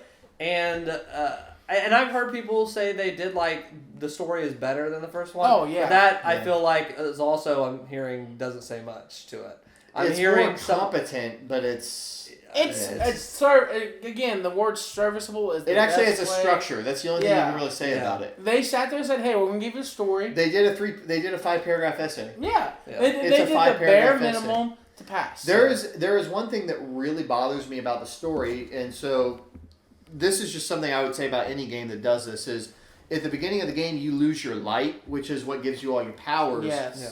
But then, like immediately you get it back, but then none of the other characters get theirs back. So you're in these cutscenes with these people like, what are we without the light? We don't have the light. It's like, I have the light, like I've been using it the whole game. And it's this really weird like Ludo narrative dissonance where like what you are experiencing as the player and what these NPCs are talking about does not connect at all. They're not working at all. They do not gel whatsoever because you're watching people like, oh, I have nothing, I don't even have my powers, and you literally have your powers, and it's like, my guy is a freaking jerk. Why don't you just tell him, go to that place in the woods, because that's where I got my power back. So it kind of makes you You lead the charge, and you're this ultimate soldier. Like, it's almost a cut and paste of what you are with Master Chief. Now you're thinking about it, like, you're a Spartan. But at least that's the problem is with the Master Chief, you were the strongest dude. Yeah. Like, with this, like, everybody is the strongest dude. Yeah. So it doesn't make any sense. It's not even just, like, other players. Like, the NPCs are really strong. They have everything you have. If I could get in, I have very few complaints. And I'll be able to share my piece here in a few. But one of them is very simple. I think the story would have been a lot better if it was you had a battle for the light for everyone in the end. Yeah. Instead of you immediately getting it back. I even said, hey, trim the campaign back a little bit. Keep all the same missions, but don't give you back your life. Yeah. Because how awesome would it have been if you had to play that game like Halo, where you didn't have like all of this stuff, and when you died, it was game over and stuff.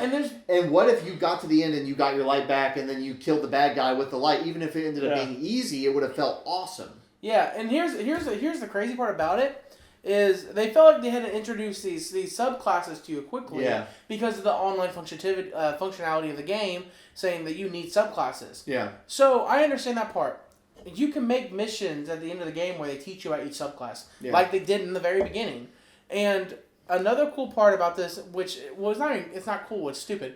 Sorry, I didn't mean to say cool. Not cool part of it. I'm excited to talk about the good stuff, but there are points in the game where your light doesn't work, like non-responding. Batteries are running. So the light is where you never die. You get your powers from it. There are points in the game where it says, "Hey, there's no responding." Yeah. And you're like, "What's the point of me having my light?" Yeah, they did that in the first one. And it was they hit random points where it's like they kind of play loose and fast with what your light can and can't do. It's like, hey, your ghost can revive you at any time unless you're like in the deepest room in the dungeon. The most dangerous room. And now all of a sudden it can't. And I mean, you don't have that in the end game. In the end game, if you die, you're just screwed. Like you're just out of the game for 30 seconds, and your teammate is running around trying to revive you. I mean, that's and that's where you ultimately come back to. You've heard it a million times with Destiny. It's really not about the story. It's about after the story, the repeatable content. I think one thing, if we want to talk about, and we can get into, there's kind of a controversy right now. The community of Destiny right now is like rebelling against the game. The people that love Destiny 1 are like pushing back really hard and are really upset about the game.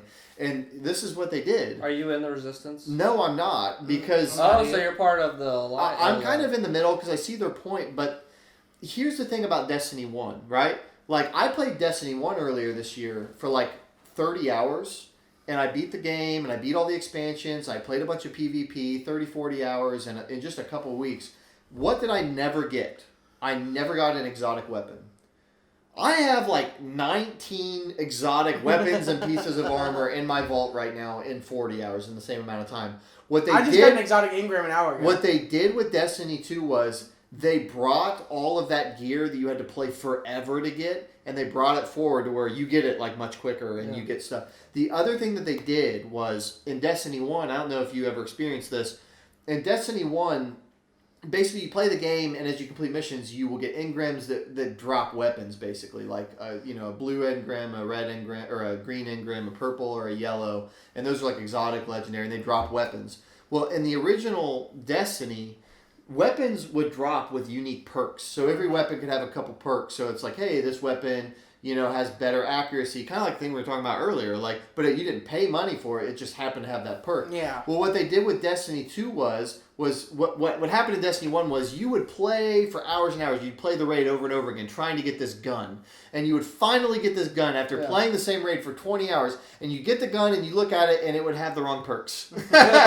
So what happened was certain versions of the guns became god rolls, is what they would call them, where it is the perfect random roll of that gun for the gun and the perks, and it would be like a 0.1% chance that you would get the right gun with the right perks at the right damage. And they would grind. So people would grind for years in Destiny 1 trying to get a Galahorn or trying to get, these different guns. In Destiny 2, they made the change to where exotics have static perks. Mm-hmm. Gear has static perks to where this gun will always have these two perks. Yeah. That sounds good. And so what it is it's a good change for people who can play the game a couple hours at a time, like me. It is not a good change for the people that know life the game. So you will get on Bungie forums or on Reset Era, and you will see people like, this game has nothing to do. This game has nothing to do. And then you'll be like, well, how long did you play it? Like, I played it 100 hours and there's nothing to do. And it's like, any other game, 100 hours is the game. Yeah. But with Destiny, it has been built up to where these people played it for years. Do you think that's And they never got the carrot, to where now Bungie's actually giving them the carrot in a reasonable amount of time, and they are mad. I think that... And they are not happy about it. Makes no sense. That, I think... They're kind of like screwed either way. Yeah, well, I think they've screwed themselves by growing kind of a rabid fan base that they can't control. I think it's from, and you can read this in, I think they talked about this in the book, the Blood, Sweat, and Pixels book. Pick that up. That book I definitely recommend. It talks about the development process of different games. Well, they talk about Destiny, and they talk about even when they were making the game, did not know that employees were like, we don't know how to explain this game, what it is. Yeah. Because the tension has always been, is it an MMO? Yeah. Or is an FPS like online shooter you play with your friends? And that tension, I think, is what is happening with this. Yeah. Because people want to grind, they want to do. The first game leaned more on the MMO end. Yeah, they want to really did. They want to do this MMO stuff, and it seems like they swung the pendulum back over. They made it more of just a repeatable content shooter. Yes. Yeah. And so the MMO more leaning people are. And I think they're just furious. So Destiny 3, I think, is going to swing back over maybe grinding stuff. Who knows what it'll be? I don't know. But it's weird direction. But so another controversy that happened with this. Yeah. And I had to have them explain it. We had a long discussion because I could not wrap my head around what was happening. But they had the XP progression. Yeah. People started noticing they were go because you get Is it the Ingrams? You better explain this. You better pull this Here's off. what's going on with Destiny 2's progression XP. Okay, as we were just talking about, as you play the game like any other game, you gain experience, and that gives you a level. Okay, so the max level in the game is 20. Okay, and as we just said, we reached level 20 in the blink of an eye. Like, I think I bought the game on a Saturday and played it like casually, like a couple hours here, a couple hours there during a week. And I was max level by the end of the week. Mm-hmm. Like, it is the fastest I've reached max level in anything I've ever played. Yeah. With my eyes closed, basically. What happens once you reach level 20 is the game shifts because you have no more levels to gain. What you begin to focus on from there is raising what's called your power level. It is not the same as your level. It's not called light level in this game. It's called power level. It was light level in the first Destiny. Your power level is the aggregate average of the power of all of your guns and the power of all of your armor, what's equipped. Okay, so say you have a 250 sniper rifle and a 220 assault rifle and a 220 shotgun and a 220 headpiece and a 250 armor. Your power level is going to be like 230. Yeah. Okay, it averages all that out. So once you reach level 20, the game becomes focused on raising your power level, which basically means getting stronger and stronger gear, because the Nightfall strikes have a minimum power level of 240. Mm-hmm. The raid has a minimum power level of 280. There is a harder version of the strike that is a power level of 300 that gives better gear and more unique gear. So the point of the game becomes to do things at a higher and higher power level. Now, you still gain regular experience, and as you gain that experience, you hit like a new level, but instead of going to level 21, 22, you get what's called it's kind of like prestiging in a game where you've already reached max level, but you get a reward. So what you get each time you do that is what's called a bright engram.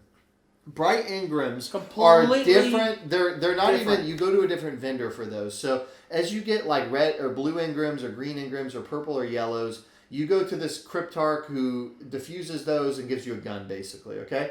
Bright engrams, you go to this girl that's off to the side, and she runs the Eververse Trading Company, and that's your microtransactions with your cosmetics. Yeah. She will give you different skins for your Sparrow. She'll give you different ships that, shaders, different things like stuff that. She doesn't give you armor. She's not giving you like better guns and stuff. She is just giving you cosmetics and little things like that. So as you reach that, like, those levels, after you reach max level, every time you do that, you get a bright engram. Yeah.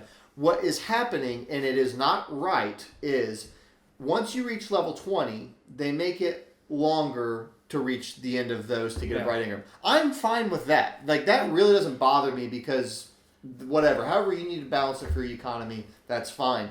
What's not right is they were displaying it and saying, hey, you got 4,000 experience. You just got 2,000 experience. You got 5,000 experience. But they were actually giving you half of that. Yeah. So Which goes back to our Battlefront II problem of mentally wearing you down to where like, oh, I want to get that. And that is why it is 100% not right. Because not right. They make you feel like, oh, I got 5,000 experience for that.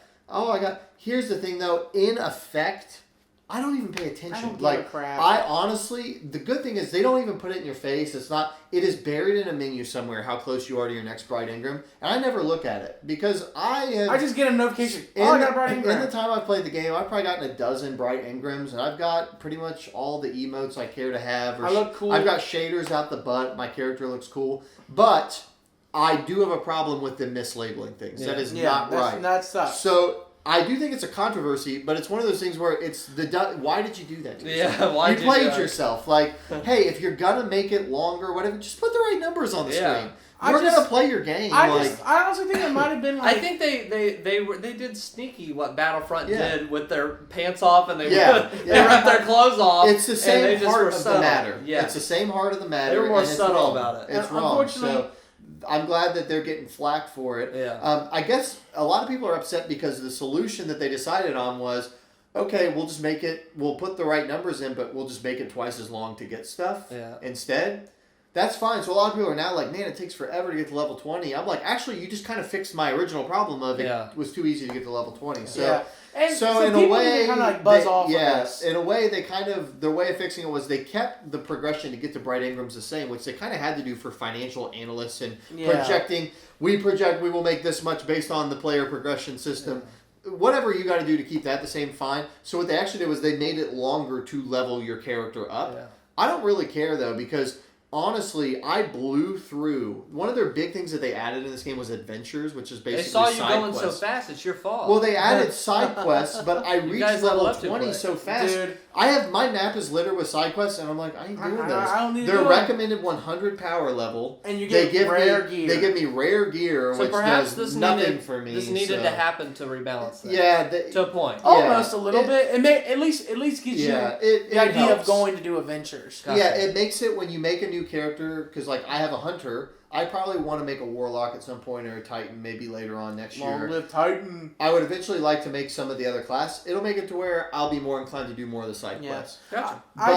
But wrong on them for doing it, and I Yeah. think it's scummy. I think there's what- far worse things Yeah. in the world than this. Yeah. Do you want to do? We both want to. We have a dual game. Yeah. Go for it. Let me just lock up my Destiny stuff because we just talked about all that controversy. Overall, Destiny as a whole, I think, is a phenomenal game, and I think the highest you can give it is a classic, which that's like where I'm at. I have not played. I give it a classic because here's why, and here I want you guys to level with me of who I am. Okay. I love shooters, and there has not been a shooter that has gotten me in years, and this shooter, it has me. It's fun, dude. And you hear me online. Here I am. Yeah, you get intense. Hey, I'm number one every game. All right. Yeah, everybody knows it. I love shooters. That's what it's a little competitive. I've grown up on shooters, and so to have this game and to be able to play on the level that I've been able to play, but not to the point where it's too easy, but to the point where I'm like, when I get challenged. Yeah. Man, I'm getting challenged. I've never had a game. Normally, I play a game and either I really like the single player and the multiplayer is okay, or I really like the multiplayer and I play the single player once and never play it again. This game is unique in that I am regularly playing the multiplayer PvP and I'm regularly playing public events, the player versus environment stuff. Cool. And I've not had that in a game probably since Halo, where like I'm doing both on the regular. Yeah. So thumbs up to me in Destiny in terms of like. Overall, you created a shooter that is well balanced, it's fun, and there is very, very challenging moments that keep me from getting bored. Because the biggest issue with me is when you get too good at a shooter, where you kind of feel like you're just kind of the point where you're like, this isn't fun anymore. Yeah. Has not happened yet. There are very challenging moments that make you sit down and say, I'm not as good as I thought it was. I give it a solid B, and I probably play it more than I should. And that's that's how I feel about it. Like, it has just enough things that make me cringe that I would never get it to that higher tier, but I have a blast with it. It has its moments, like it has. It's the Bud Light of games. It does. It is so like cringy, but it does the job. Dude. It does live and die. It doesn't. They don't show you a map diagram in the radar, but it has the 3-lane system. It does, It yeah. does. And as you were just crapping on now, not every game's perfect. Not classic. I give it a classic because in Spongy, my eyes, if you're listening, bring back 6v6 multiplayer.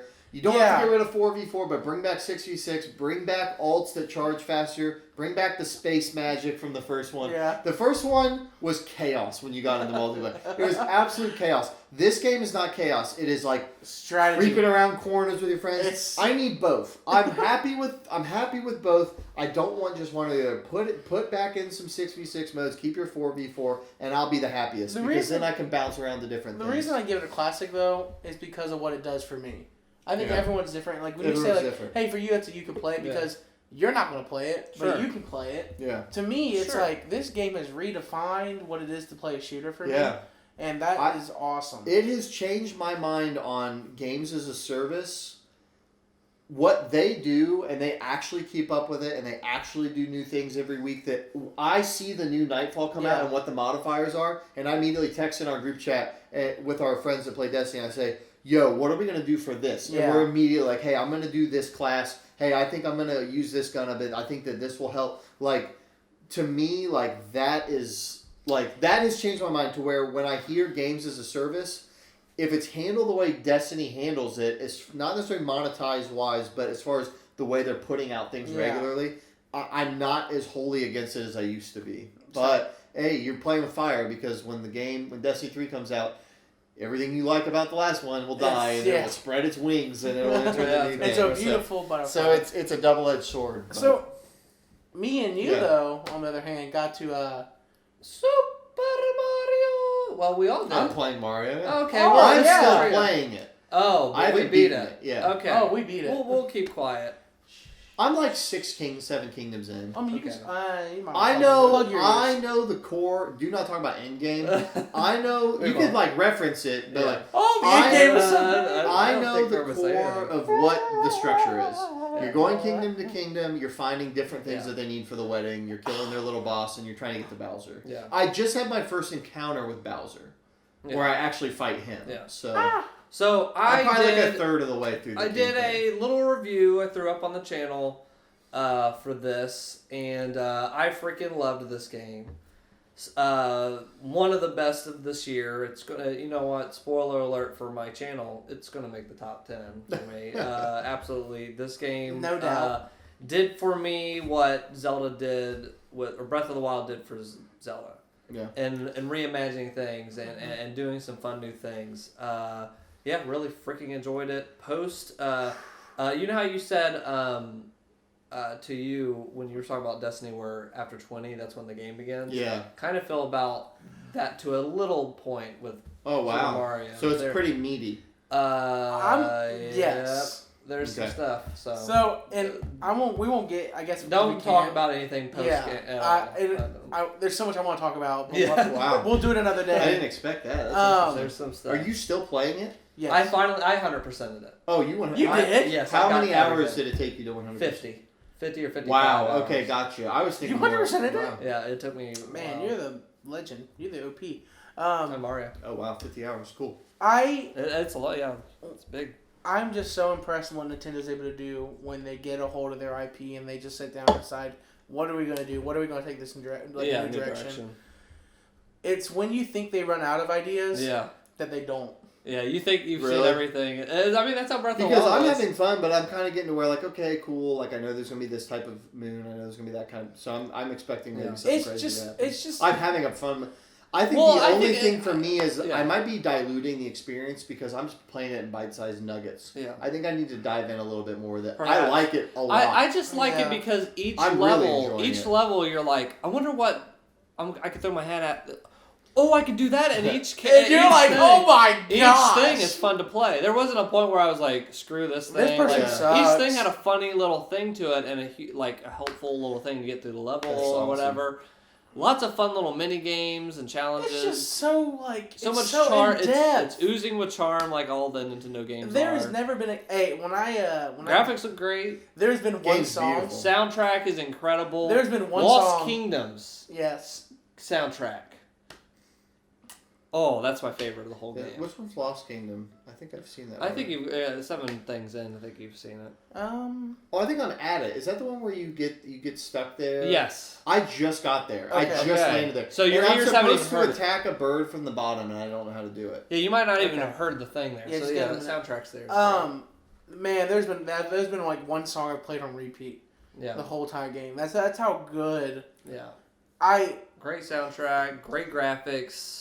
When I can say there is. I gave it a classic. Nintendo is having one of the best years it has had in a long time, Yeah. and it's because of the console. It's because of the Switch has been two great. phenomenal. As much as I say like the Breath of the Wild didn't do it for me, Yeah. it's still a phenomenal game. Yeah.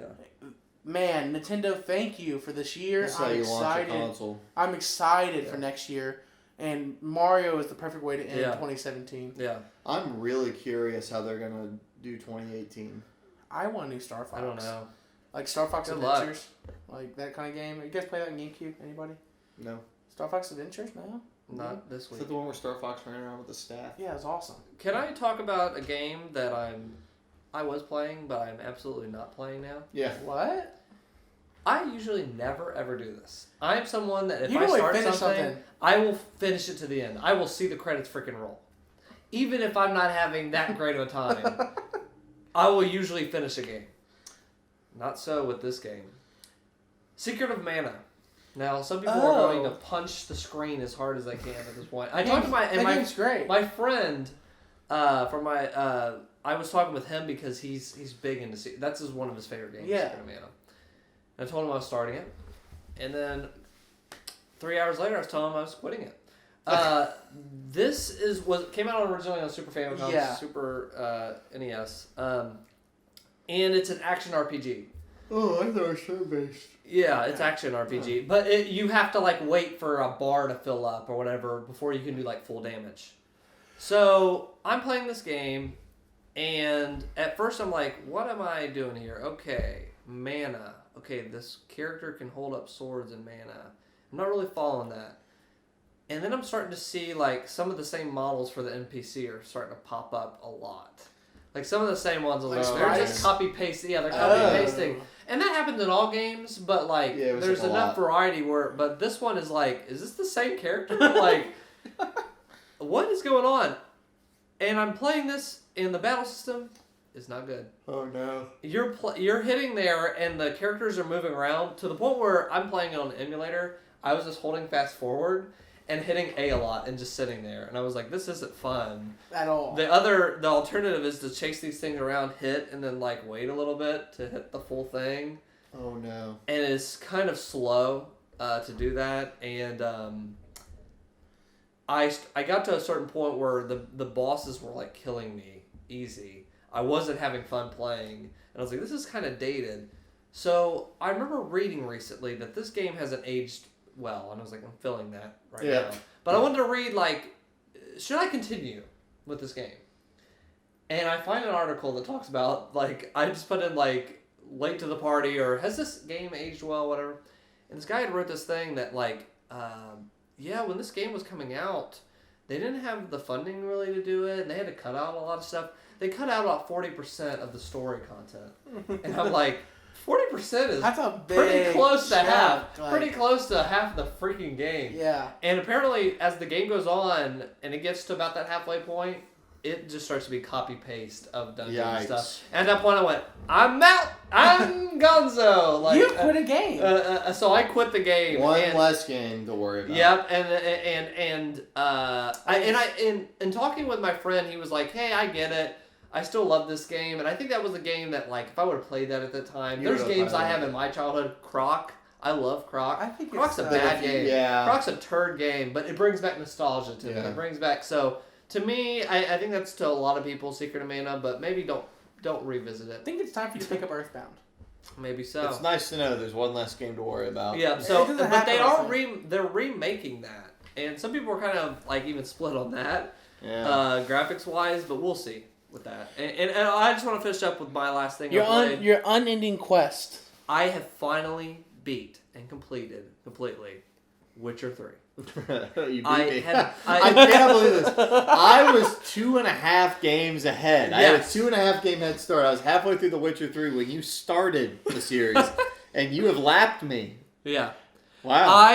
That card game, man. I got sick when I started 3 in September or so, and I just poured my whole entire life to the point where it's like I was 60 hours in like 2 or 3 days. Like there wasn't even enough hours in the day. There was enough hours in the day, and you still passed it. I still passed it. You created the 25th and 26th hour. And I really played a ton of that. I forgot if I talked about what's it called? Heart of Stone. Yeah. That was the first DLC. Really loved that. It was about 15 hours.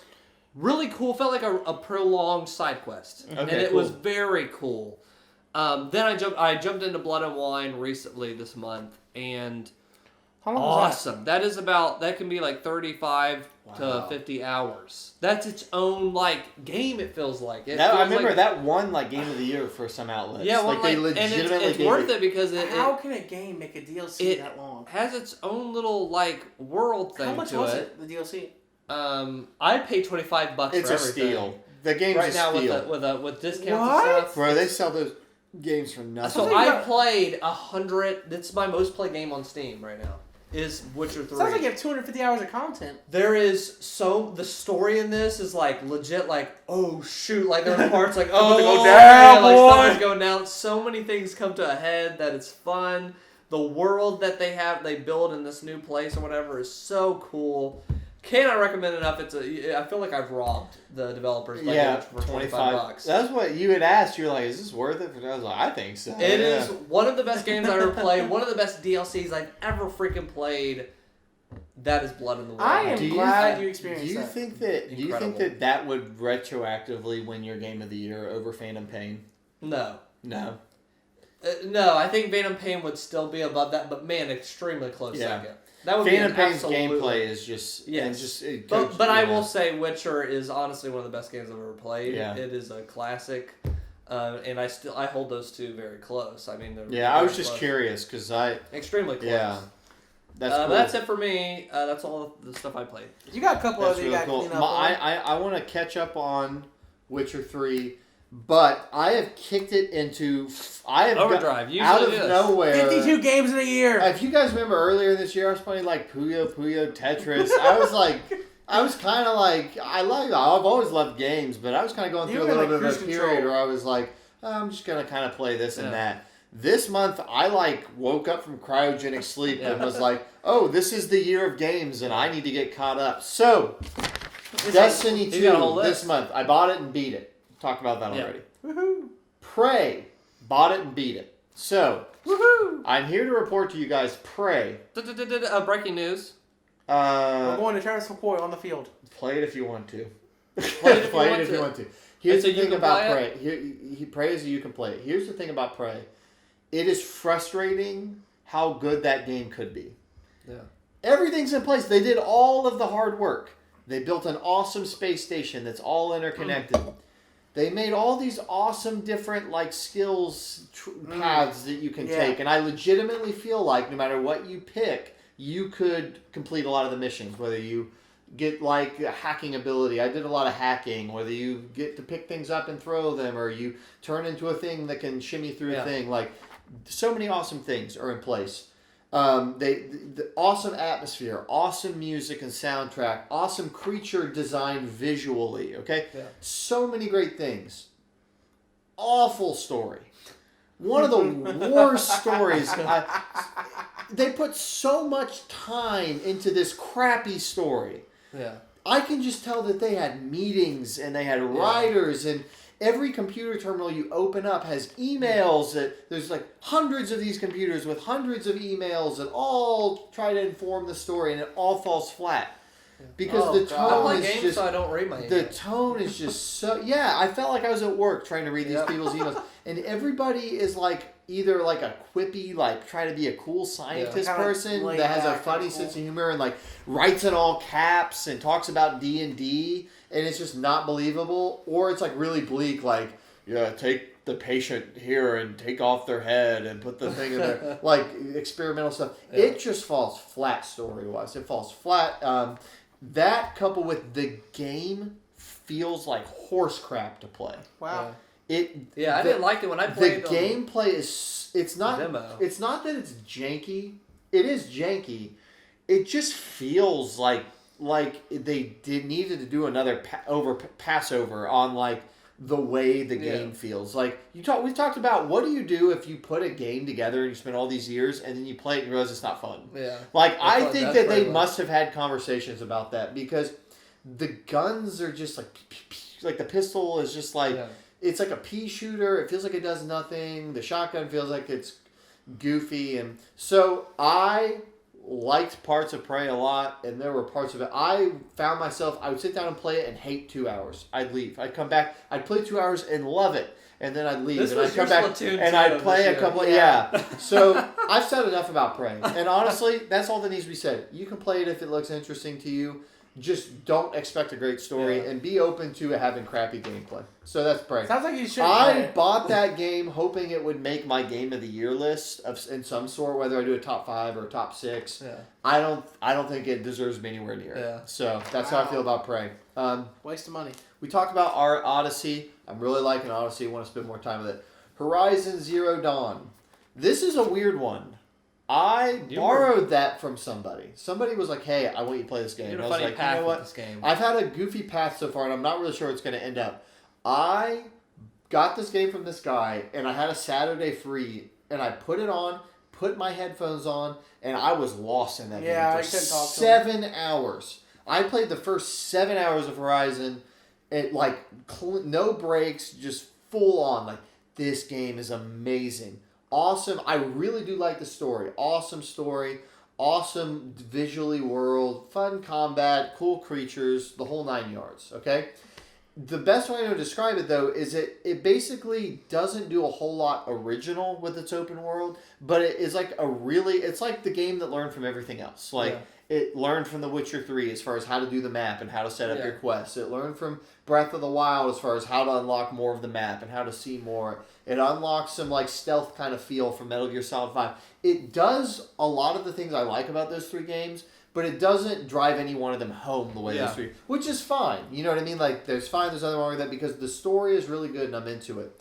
The problem is, since that first 7 hours I spent with it, I have played it once for 20 minutes and then another time for 30 minutes. I did side quests, and I have not felt the need to go back to it. Really? I don't know why. I do want to know where the story goes, but I don't know why I lost the fever to play the game. So I'm in a weird place with that game right now. I'm going to beat it in time for the end of the year because I think it has a good shot at being on my Game of the Year list. Not necessarily Game of the Year itself, especially if the story continues to go the way I thought it was. But it's kind of one of those games where you have to set aside large chunks of time. Yeah. And I haven't had large chunks of time because I've been busy with other things, and then when I do have time, I've been playing Destiny. so, Man, we have really devoted a lot of time to so- that. That's what's your problem. But is. I have decided, if you're worried about me, I'm cutting off Destiny.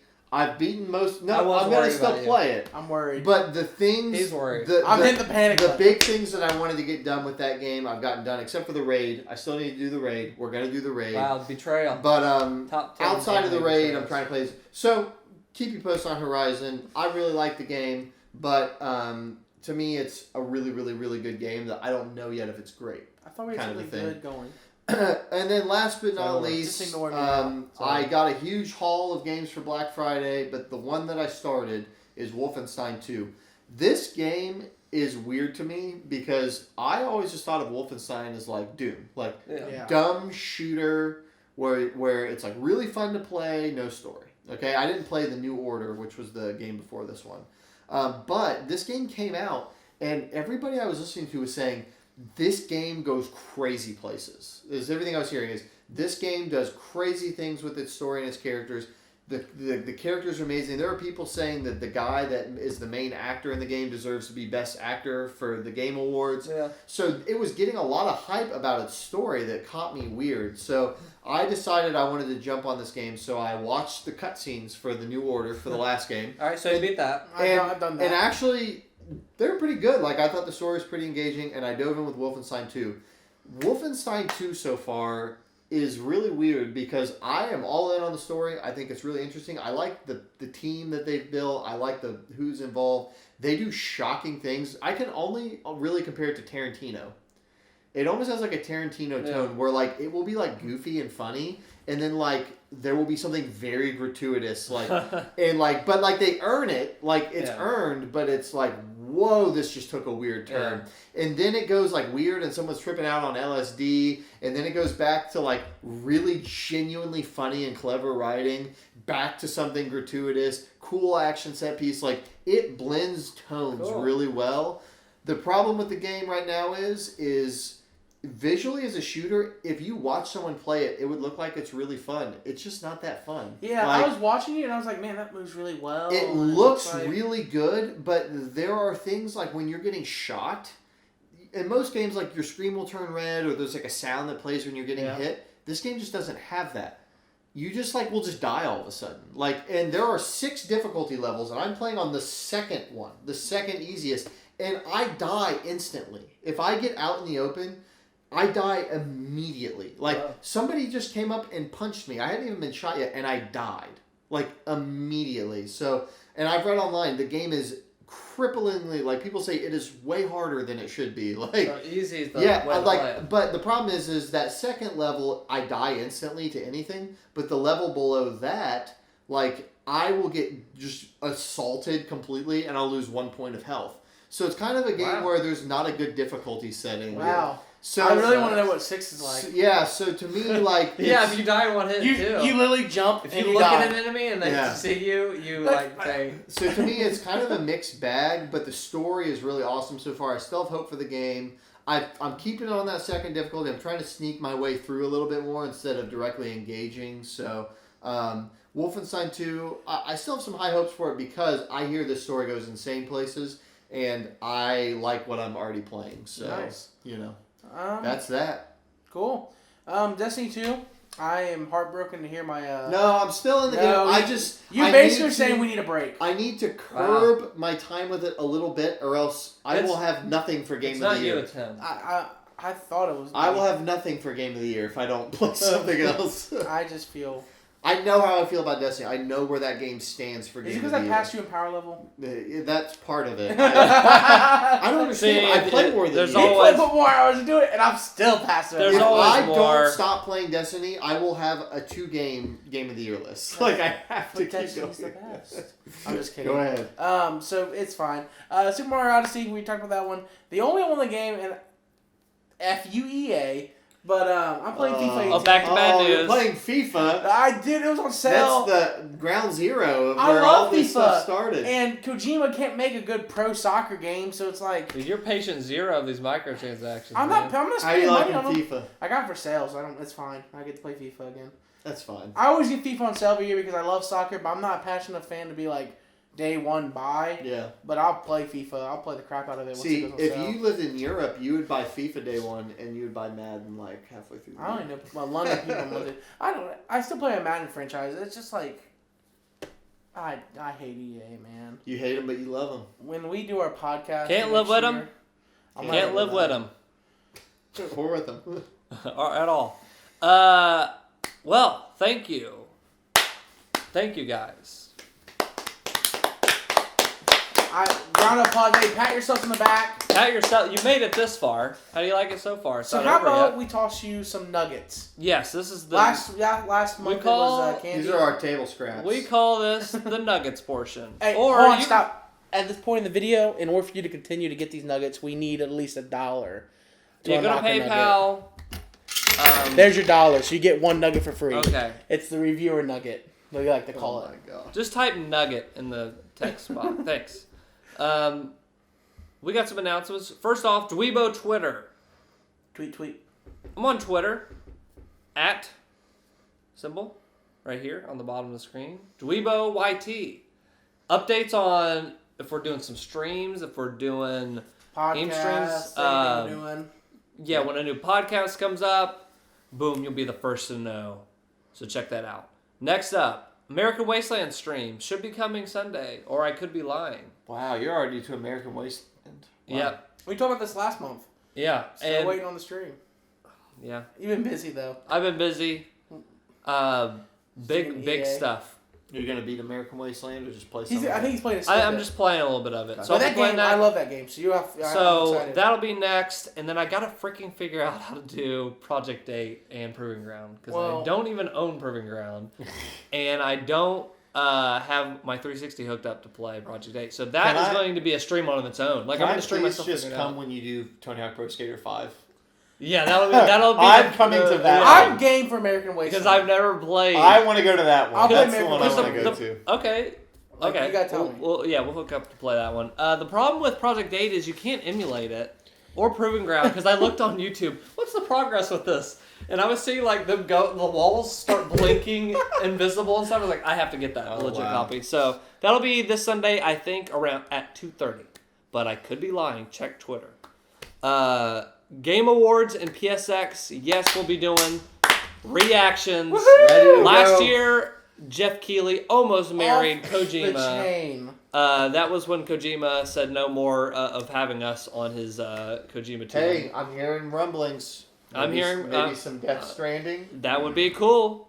At the Game So, Awards. Should be excited. PSX certainly won't be a is PSX. December 8th, and I think December 7th. Are they going to do a show for that? For PSX I think or they stream? do. They do. It's they're doing a very short thing. Okay. Yeah. It's a very short thing. I don't know if we're gonna. That's like My 11 prediction. PM at like I Friday, think but- what they're going to do is because they did a trailer for The Last of Us 2 with Ellie's mom, Yeah. possibly. at the last thing they did. I think that they'll do a follow up to that trailer. Oh, It's you think a you'll see reveal. more of Last of Us? I don't know why. I think that they will. Okay. They'll do a thing and it'll tie into the last trailer we saw. It'll be like a second part that kind of reveals. Okay. Days Gone, we're getting a release date. Maybe. Calling it. But Game Awards, PSX, maybe some big stuff. We need a solid guess release date what? for God of War too. Yeah, but I still think That'll be next year. That's next They'll- year. I think Days Gone is closer than God of War 2. Really? Not God of War 2, I'm sorry. God of War comes out in the spring. Yeah, they said spring. It's They on haven't March. said I nothing think- about Days Gone. I've heard that Days Gone's they're almost there. God of War is coming out in March. I understand. Is it March? Yeah. I thought it's the spring. Oh, by March. I you're heard saying. March. Oh. That's March still Well, spring? guess what? No, not really. We have one final announcement, and that is the final podcast of the year. We made it to Wow. A whole year of gaming DweeBros. goodness. So thank you guys for watching throughout the year, but it will be about mid-December. We're going to try to get it done. It is going to be as many people as we can grab off the street. It's going to be... the other it's gonna be quite a DweeBros, the spectacle. DweeBros that you've not seen in a while. Yep, the Uh, DweeBros and the The DweeHos. DweeBros. Dweehoes. We'll do Yeah, it. that's what we call our girlfriends. Yay. So They're that'll for go hire. over perfect. There we go. So that's going to be kind of our top 10s, kind of our favorite news throughout the years, our kind of disappointments. It's going to be a big celebration. It's going to be a big celebration of the year. You won't want to miss this. 2017 has earned this. The big, I guess you could say, you know what? I'm going to put a Santa hat on. I think a Christmas special guest episode. might make an appearance. Santa himself might be here. Maybe. Who's the best Christmas video game character? That's a really good question. What Christmas games come out? Oh man. Shadow the Hedgehog? Jeez. Snow Kids for South Park? Snowboard Kids for N64. Oh, I was thinking South Park for 64. Oh yeah, they did some Christmas thing. It was in there. awesome. It was a South fun Park game. is the Christmas. Hey, game. Eric Cartman will be here live. I feel like Christmas is like a thing that isn't really in games. You can't really. It's yeah. in Nightmare Before Christmas for Kingdom Hearts. That's Oh, only there you Christmas go. stuff. So yeah, join us for that. That'll Yeah. be next month, about mid through December. That'll probably be the final thing, and I'll put out a maybe top 10 separate thing, maybe to go into more depth about some of these games I played throughout the year. So there's a lot of good things coming up, and I think what makes me excited for the ending of 2017 is 2018 is going to be a fresh bigger year. and better. And I want you to This imagine, chair's gonna be even bigger. if you thought you saw me without pants this year, wait till next year. It's going down. And by when I say it's going down, I mean my pants. They're going down. Bye. Thanks for joining us. See you guys. Yikes. Guys, why are you guys so